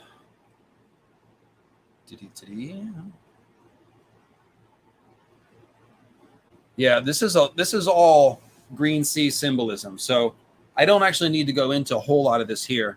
It's basically just expanding and demonstrating the idea that the realm of the Green Seers is can be symbolized as a green sea. So the Dothraki Sea, the Jade Sea, the Jade Demon at the Battle of the Blackwater, where the river got turned into green fire. All of that stuff is covered in Weirwood Compendium 6. And again, hat tip to Ravenous Reader, who discovered the Green Sea symbolism. But just think about those scenes that I just outlined. Okay, the Jade Sea is where dragons come from, straight up. I mean, it's said that dragons still live in Ahai and other places around the Jade Sea. Jade Sea was also part of the Great Empire of the Dawn. The wildfire is called the Jade Demon. It literally is demonic fire that lives in the water. So that's an obvious place to look for ideas about Azor Ahai taking his demonic dragon fire into the Green Sea. And in fact, the entire Battle of the Blackwater has just a ton of stuff about that. Of Stannis and Tyrion, both are Azor Ahai evil figures, and they're setting everything on fire. All the smoke blots out the stars in the sky, just like the long night. And then we've got all these burning people leaping into the sea over and over again, which is the idea of Azor Ahai as a fiery sorcerer leaping into the Green Sea. So it's just this layered symbolism of fire, dragons, burning people, all invading the Green Sea. And it's an entirely different line of symbolism, but it's still talking about the thing that we started the whole episode with, which is just Azor Ahai invading the Weirwood net. let's see here. Oh, yeah. So, like, across the sea, war horns boomed, deep, throaty moans like the calls of monstrous serpents, repeated ship to ship. So the boats are like sea serpents with throaty war horn calls. And that makes us think of the dragonbinder horn and the sea dragon and all that stuff. Let's see here. The war horns sounded again, commands drifting back from the Fury, which is the name of one of the ships. Davos felt a tingle in his missing fingertips. Out oars, he shouted. Form line. 100 blades dipped down into the water as the oarmaster's drum began to boom. The sound was like the beating of a great slow heart, and the oars moved at every stroke, 100 men pulling as one. Wooden wings had sprouted from Wraith and Lady Maria as well. The 3 galleys kept pace, the blades churning the water. So we've got wooden wings sprouting from these boats, which are like sea serpents. So we've got dragons flying through the green sea. That's the image here. But think about boats again, because boats have another metaphor layer. Remember, the Grey King made a Weirwood boat, and the sea dragon bones are probably a Weirwood boat. But if time is a river, and the green seers are sailing the sea of time and the cosmic ocean, well, don't you need a boat for that? So what kind of boat do you use to sail the sea of time and the cosmic ocean? Well, you use a Weirwood boat, of course. So the boats should be seen as ships and vessels for sailing the astral sea. And that's why they're sprouting wooden wings, because the Weirwood trees allow you to fly. And that's actually the subject of episode 7. Weirwood Compendium 7, which is all about the flying ships and the flying horses motif. And that ties into the Valerians. And I need to get a fresh drink. 1 second.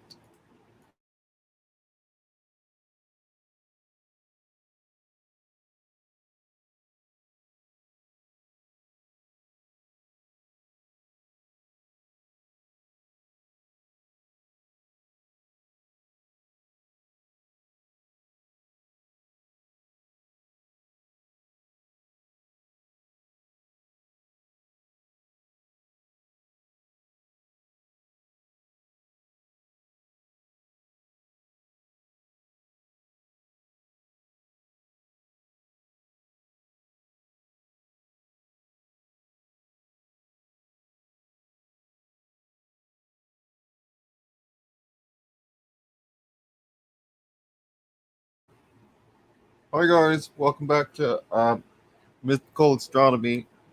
It's me. I'm Dave's cousin Jave, and the moon meteors and stuff. And then the moon fell out of the sky and it turned into dragon.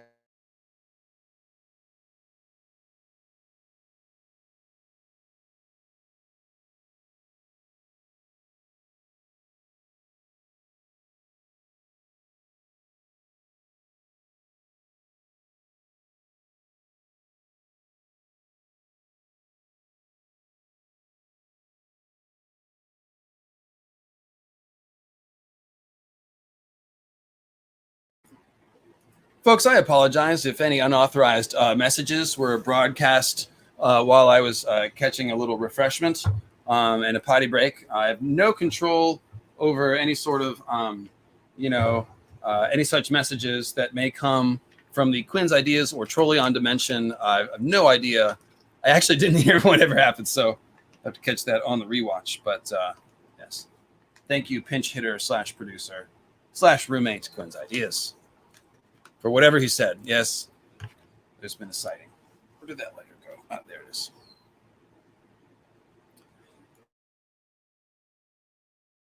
I muted my mic. I meant to mute the screen. And so we're talking about ships, vehicles for sailing the sea, the Green Sea. And there's some really cool symbolism about this. So hang on a second.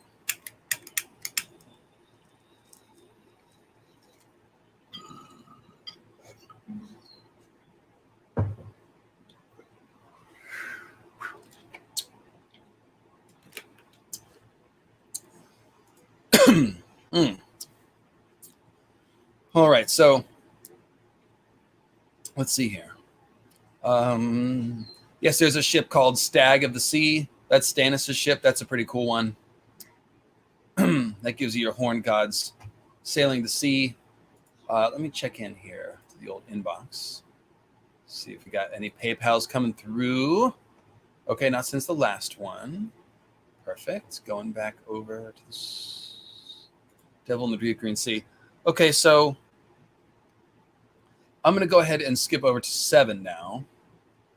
Weirwood Compendium 7, which is called Daenerys the Sea Dreamer.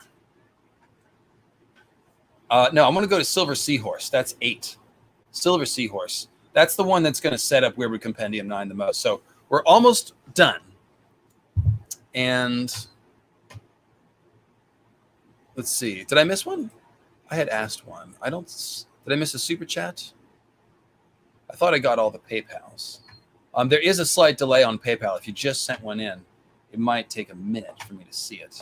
But let me just triple check. Last time I missed someone's super chat, and then I was able to answer it in the comments right after. But now it looks like I'm up to date here. But if I missed a question, just tag me in the chat, and I'll grab it. Okay, so Silver Seahorse, the Valerians take center stage here. So the Valerians, guys, House Valerion is a family with the blood of the dragon, right? They are Valerians. They're spelled Valerion, Velaryon, but they are Valerian, Valyrian. Okay, so they are the blood of the dragon people, but their sigil is a silver seahorse on a field of sea green. So they are dragons who became a horse, but a horse that swims in a green sea. So by now you guys can decode this all by yourselves, right? Yggdrasil is Odin's horse, and the Green Seers ride the Weirwoods, which are like Yggdrasil, on the Green Sea. And so you have this dragon family who now swims the Green Sea as a silver seahorse. Now, you may recall that Daenerys, how does she get around the Green Sea? Also with a silver horse. That's right, it's her silver. It's like liquid silver and gray smoke. And she rides her silver horse around the Green Sea, just like the Valerians have a silver seahorse swimming in the Green Sea. And the Valerians are dragon family, and Dany is a dragon. So there's this whole line of silver seahorse symbolism. It's loads of fun. And if you like Dany's horse, it's like every scene with Dany's horse in it is in this episode. And there's a bunch of cool stuff about Valerian dragon riders, Adam Valerion, who goes to the Isle of Faces. That's probably a good thing to talk about. Adam Valerion is on the way to the Battle of Second Tumbleton, and his dragon is Sea Smoke. So not only is he a Valerion, a silver seahorse swimming in the Green Sea, but he's actually a dragon in the Green Sea. His dragon is called Sea Smoke. Dany's silver is compared to smoke, and also a winter sea. So like the idea of a winter sea and the winter sea silver and the smoke gray, those colors are both applied to Dany's silver horse and Adam Valerion's dragon. And Adam Valerion rides the dragon to the Isle of Faces and consults with the Green Men, which really makes me think that maybe Dany will be involved with Bran going to the Isle of Faces, consulting with the Green Men sometime before a pivotal last battle. Adam Valerion goes to a battle after that and basically dies a hero and turns the tide of the battle. So that's the kind of thing I would expect to see from Dany. The Silver Seahorse really is great symbolism. So I recommend that episode. Let's see here. See if I want to grab any of this and go into detail. I am looking to wrap up fairly soon here. It has been 3 hours. So I will just mention that if you have any questions on any of the symbolic psychobabble that I've been throwing out for 3 hours, feel free. Now is the time. You know, any kind of follow-up question or anything that wasn't clear or something you want me to expand. Yeah. Let's see. Oh, and the dragon horse comparison also exists on its own, right? So the heads of the dragons look like horses a couple times. When Dany is flying the dragon finally in A Dance with Dragons, she compares it to riding a horse several times, talks about how horses and dragons react differently with the whip.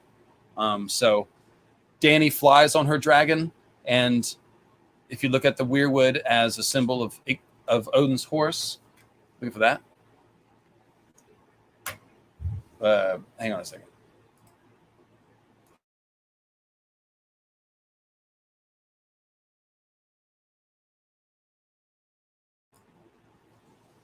Accidentally hiding things from my roommates. In any case, so the dragon horse symbolism already exists, but then the commonality is flying here because dragons can be used to fly and the Weirwoods can be used to fly. And then we've got all this flying horse stuff. Horses with wings. Dany's silver seemed to sprout wings when she jumps over the campfire. And then we have these wooden ships that are like seahorses sprouting wings. Oh, and then there's that quote from that Dany talking to Drogo about boats, and she describes them as wooden horses with wings. God, where is that one? Yeah, okay, I'm going to find it. This is one of my favorite ones.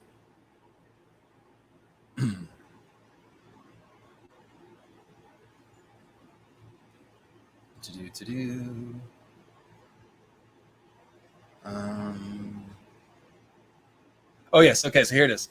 It was prophesied that the stallion will ride to the ends of the earth, Dany said. The earth ends at the black salt sea, Drogo answered at once. He wet a cloth in a basin of warm water to wipe the sweat and oil from his skin. No horse can cross the poisoned water. In the free cities, there are ships by the thousand, Dany told him. Wooden horses with 100 legs that fly across the sea on wings full of wind. So that's kind of giving you the whole metaphor there. The Weirwoods are like ships that you can sail the Green Sea, and they're also like winged horses that you can fly with, just like Yggdrasil is a horse used for astral projection.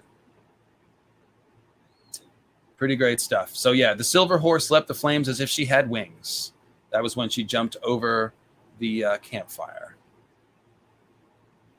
And let's see. Oh yeah, so here's that Davos quote from the Battle of the Blackwater. Wooden wings had sprouted from Wraith and Lady Marya as well. The three galleys kept pace, their blades churning the water. Slow cruise, Davos called. Lord Valyrian's silver-hulled Pride of Driftmark had moved into her position to port of Wraith,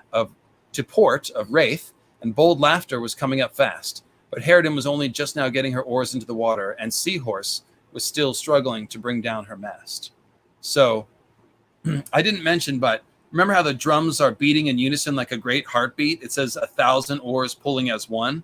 So this reminds us of the Weirwood trees, the heart trees, and the 1,000 eyes, 1,000 eyes in one Bloodraven language. And also, okay, never mind. That's a side bench. I don't want to go down. But we see that both of the boats of Lord Valyrian are silver. One is a silver-hulled Pride of Driftmark, and one is called the Seahorse. So there they are with wooden wings. So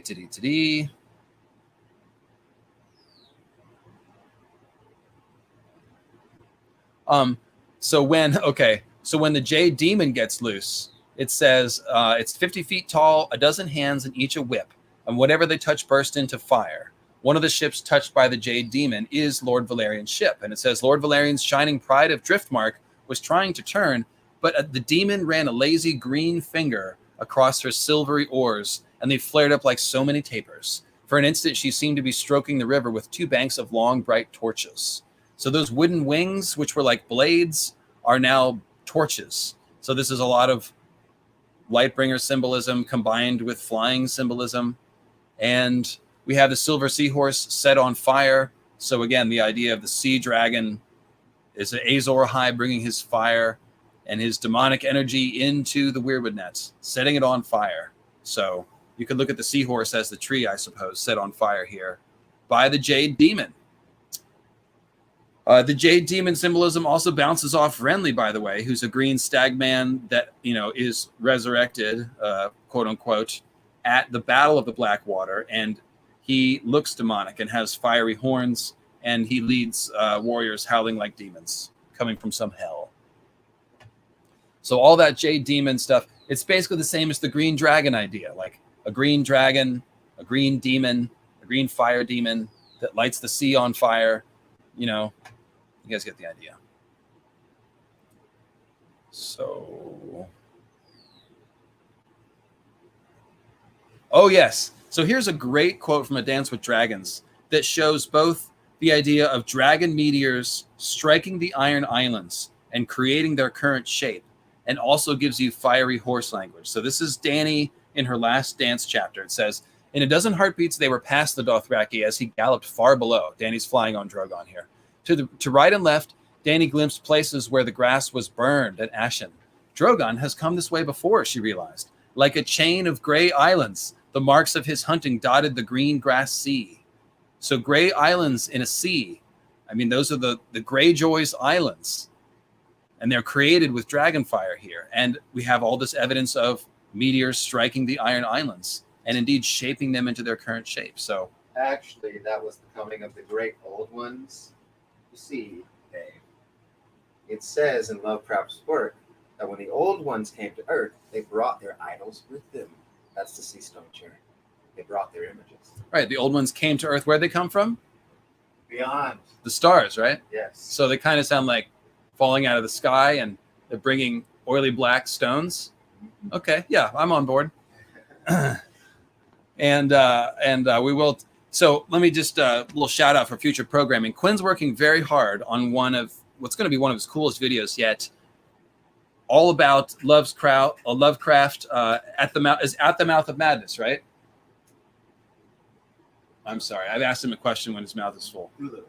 Call of Cthulhu. He already did Mountains of Madness. So he's going to do his Call of Cthulhu blowout video. It's going to be a big one. Lots of stuff in there. He's working real hard on it.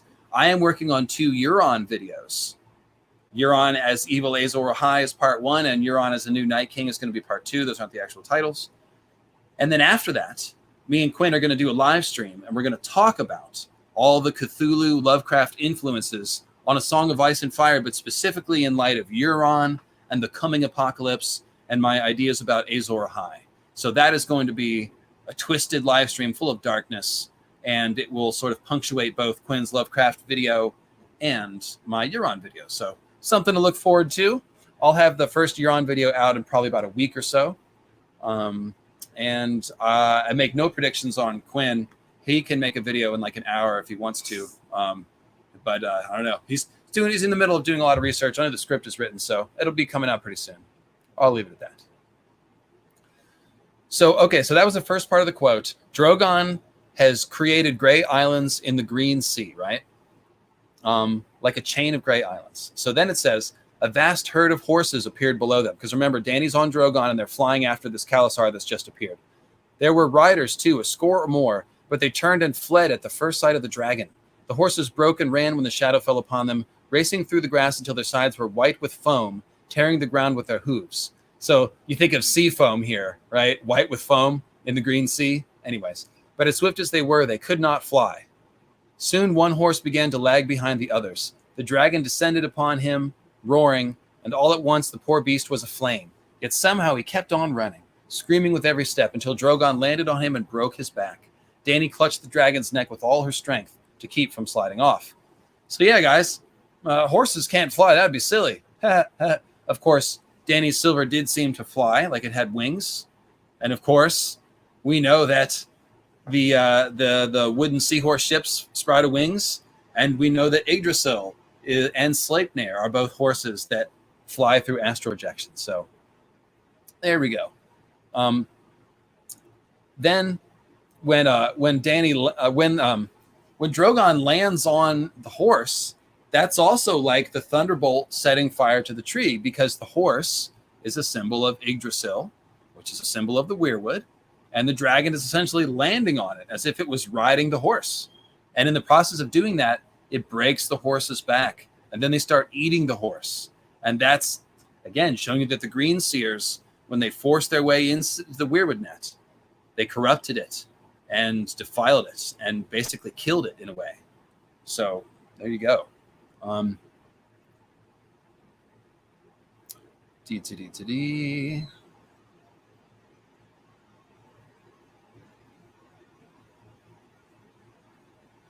And so there we go. Oh, that's right. Poseidon's symbolic animal was the horse too, and Poseidon's weapon was the trident. He was the god of the sea, and we see the Trident River spelling out the red, green, blue magical alignment and being used for tons of green sea symbolism. And yes, Poseidon also rides horses. So one of the things we're going to talk about with the Duncan Egg next on Thursday in Weirwood Compendium 9 is the fact that he rides a horse called Thunder. Thunder Horse. And he's poses as the Gallows Knight during one tournament. The Gallows Knight is a picture of a hanged man. So he's riding a horse. He's being hanged. Sounds like Odin talk, doesn't it? Yes, and in fact, Dunk is compared to a tree, and all kinds of other good things happen. So also another one of Dunk's sigil is a tree with a falling star, which is basically a picture of the Grey King lightning bolt storm god myth, right? It's the thunderbolt that hit the tree. We've got a falling star and a tree. And then when, well, I don't want to spoil it. So tune in on Thursday. I'm going to go ahead and call that one 4:20 East Coast time, or West Coast time rather, which is 3 hours later than we started today. Indie Geek goes on Thursday at 2 o'clock West Coast. And I know a lot of you guys like to watch his streams. So I'm going to go at 4:20 West Coast time, which is 7:20 on the East Coast. And for those of you over in Britain, that will be 20 minutes past midnight, I believe, unless there's daylight savings time weirdness that I'm not accounting for. But in any case, that's the idea. I will post the link soon, and I'll, make sure you're subscribed to the channel is the main thing. That way you get notifications anytime I go live. And before I leave, I will again take last call for questions on any of the stuff that I have been talking about. Thundercats and Superman. I didn't watch a lot of Thundercats, actually. It's one of the 80s shows I missed.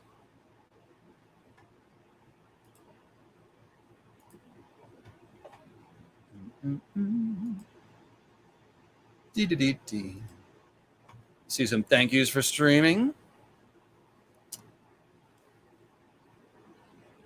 You're quite welcome. Am I equating Azor Ahai and the prince that was promised? Well, yes and no. Yes, in the sense that the prince that was promised and the last hero and Azor Ahai are all part of this sort of savior archetype. But if you're talking about the idea that there are multiple incarnations of Azor Ahai Reborn, and we'll be able to see one person as the prince that was promised versus someone else being Azor Ahai Reborn, I'm open to that idea. To me, it's just all variations of the same archetype. You know, everybody is Azor Ahai Reborn in a sense, in that they all have those heroic moments. Like Davos has little scenes where he does Azor Ahai stuff. Jaime does. Arya does. Brienne does. Jon Snow, Daenerys. I don't think that means they're all the fulfillment of the prophecy. It seems to me that the prophecy is going to be fulfilled at least by Jon and Dany together. And like I said, Euron I see as the third head of the dragon. But I am open to the idea that there is some delineation between them. I tend to look at them all as mostly the same. I speak of Azor Ahai Reborn and the prince that was promised basically in interchangeable terms, just as Melisandre does. Let's see. Bran obviously has a certain kind of Azor Ahai symbolism too, although it's mostly the Odin sort of fire wizard stuff that we've been talking about today. His dragon symbolism comes by the name of Bran, referencing a fire and a sword. He falls from the sky like a falling star. He is the fire in the Weirwood net, which is an echo of Azor Ahai going into the Weirwood net. But he's not, I don't think that he's, quote, Azor Ahai Reborn, necessarily.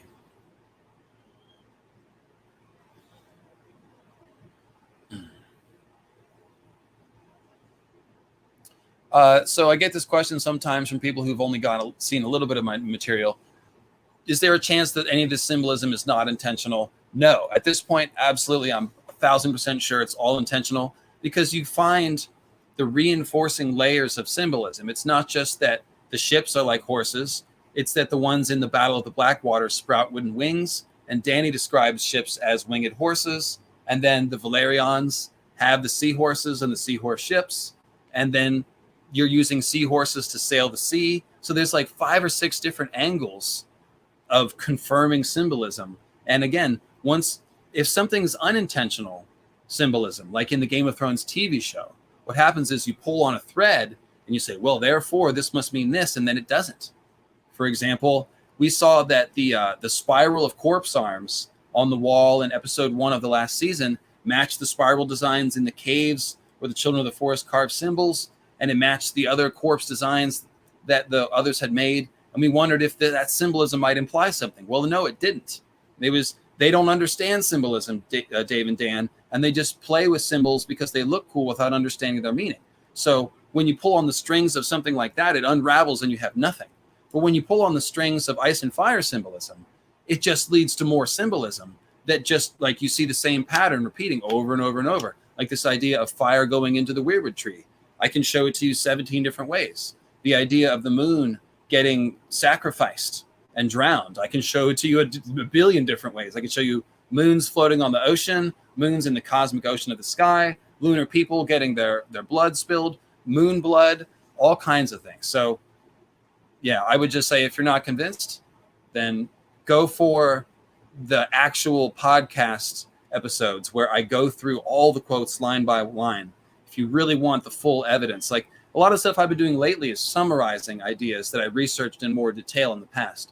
So if you really want that full detailed case, all you need to do is go to the old podcast series.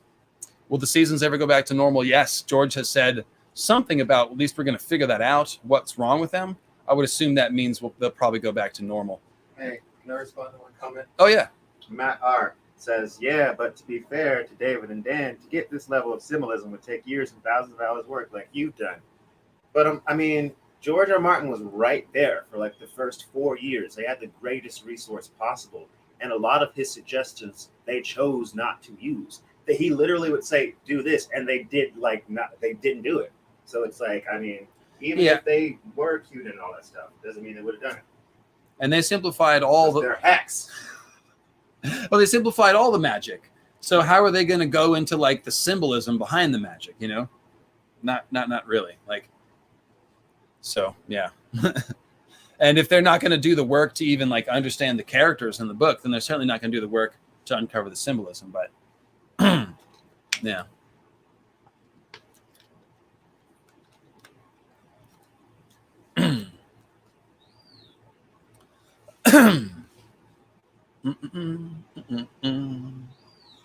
Let's see here. Yeah, basically, anytime that there seemed like it was symbolism in the shows, it was just them using the stuff from the books, which already have symbolic meanings attached to them, but then they didn't really do anything with it. Let's see an Odin question. Let me see here.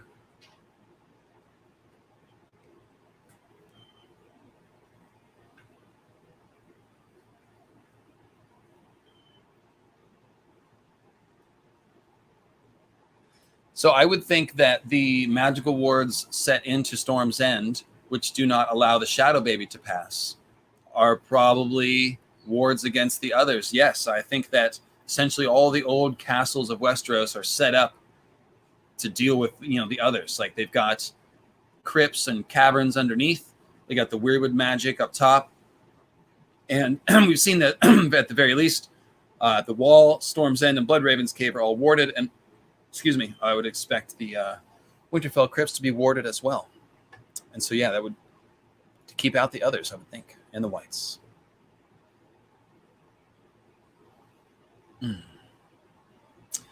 No, you're wrong, Sean. Bran is not an encyclopedia, and the show got that very wrong. And I would refer you to the King Bran series that I did.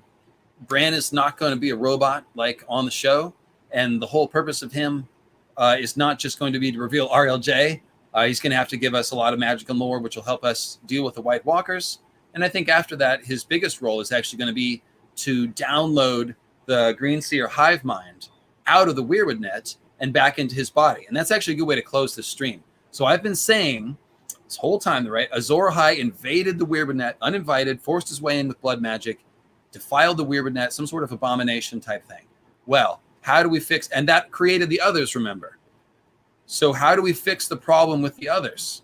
Well, we have to get the green seers, the human green seers, out of the Weirwood trees because that's the home of the others originally. And then maybe the oh, you're being sarcastic. Okay, sorry, Sean. I didn't mean to be tart with you. I should have known. In any case, so yeah, if the others were kicked out of the Weirwoods, then the solution is again to give the others back their home, maybe. And so Bran is going to be the receptacle for the entire Green Seer hive mind, the accumulation of all the Green Seers that Bloodraven is merging with. Bran's going to merge with it, and I think it'll download into his head, and it'll be out of the Weirwood trees, and hopefully nothing catastrophic just happened. That looks fine. And yeah, so that gives you a satisfying end to the story. It gives you a way to deal with the others that isn't just slaying them with a sword, which we should be looking for a way to defeat them that is more complicated than that. It explains why the others are pissed off, why they read like nature spirits, like she or elves or forest spirits that are vengeful and angry. It's because we took their home, we took the woods, and it parallels the first men's invasion of Westeros and taking the woods from the children. It's the same story. And it makes even more sense when you think about what happens in the show, because if you really look at that whole download thing came out of nowhere when you think about the show. And in fact, it's not even entirely clear what happens until like after the episode, David and Dan say the word download. They have to like say that. So that strikes me as like, this is an idea that George R. R. Martin gave them that they don't even really understand, but they're just like, I'll just put this in there as whatever download. Bingo. Yeah. Thanks for bringing that up. It absolutely had that thought at the time. It was like, wait a minute, this seems like it came from George, because yeah, it didn't make sense in the context of the show. And if you think about it, it wasn't just Bran gaining knowledge. Like it was a transformation event. It started in the cave, and he's like, his eyes were closed for a long time, and he's like, Bloodraven had just said, it's time for you to become me. He's like, am I ready? He's like, no, too bad. And then they finish the job when they get to that one Weirwood tree near the wall, and Bran puts his hand on the tree and he sees the finish of the Tower of Joy symbolism. And then after that, he is the three-eyed crow, and he's, I'm not Bran anymore, not really. I can't be the Lord of anything, only the King of Westeros. Anyways, so yes, it all does make more sense if we're thinking about that as healing the Weirwood net, taking the human green seers out of the Weirwood net and giving it back to the others. And there is my whole headcanon for the magic of the Weirwoods, how it relates to the others and Azor Ahai, what Azor Ahai did to mess everything up at the beginning, and what our heroes have to do at the end. That's a pretty good 3.5 hour summary. I laugh at a 3.5 hour summary, but I'm summarizing like 20 hours of podcasting or more. So there you go, baby. It's mythical astronomy. It's not your average podcast. It's not your average YouTube channel. This is what we do here. And if you enjoy it, make sure you subscribe to the channel. Make sure you like the video and share it with your friends. That's super helpful. Leave a comment on your way out of the stream here. And of course, if you want to support the program, paypal.me/mythicalastronomy. And you guys watching on the replay, send these in. Dude, I love when I get these after the stream is over. It's the best. And like I said, you can send me a question. I can email respond to you, or you can leave me your social media handle and I can respond to you on social media. We can chat about mythical astronomy stuff. So that's it, guys. Weirwood, magic and lore, symbolism, blowout, extraordinary, thingamajigga. That's what we just did. And I'll see you on Thursday, 7:20 Eastern, 4:20 Western, for Weirwood Compendium 9, which I think is going to be called The Stallion Who Mounts. We're going to talk about flying and astral projection and Odin's horse. Happy Tuesday.